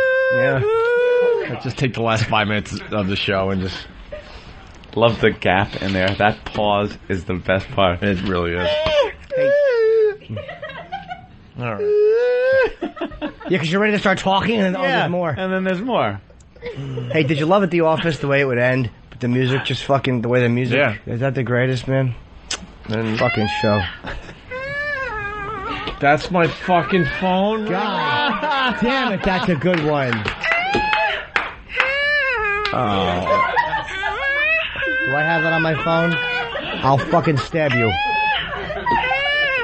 Oh my God! All right, I'll accept that. Oh, that's a good one. I can handle that. Thank you, Danny. Wait, could someone call me? I want to hear what mine sounds like. Because they put one on. I want to make sure they got it right. All right. I'm calling yours now. No one's got your number. Oh, man. They do. Here it comes. Me? Did you call him?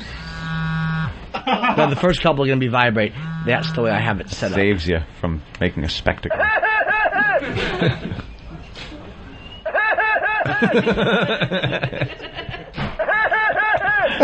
right, I'll take that too. Did you throw it on here? Yeah. Hello? That would be good for the text. All right, we gotta get out of here, guys. I want Pose singing tomorrow. Yeah. I'm fired. Studio audience, thank you. Thank you, people.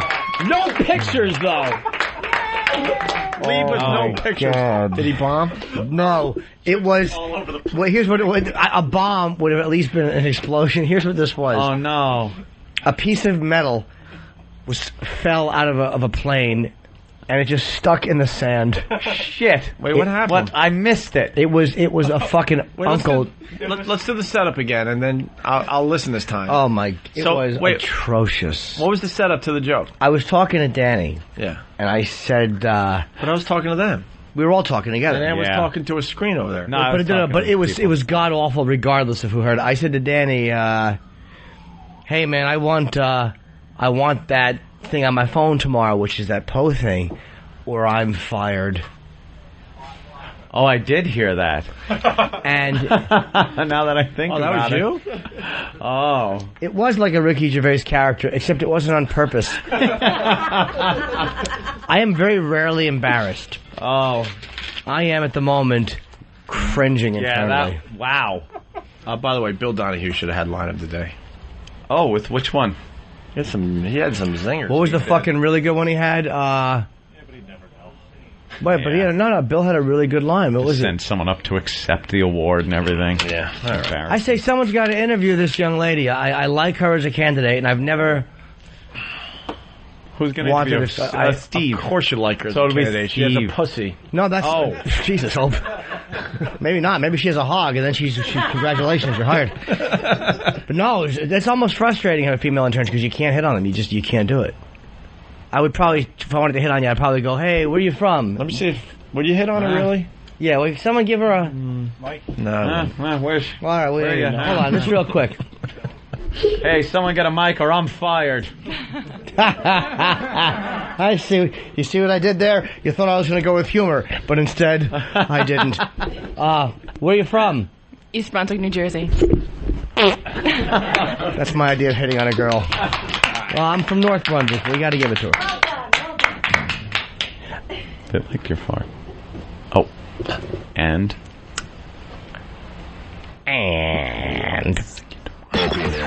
You're listening to the Kings of Porno. We're selling pornography. O&A promote pornography. We are smut peddlers. Licking our dirty sex fingers.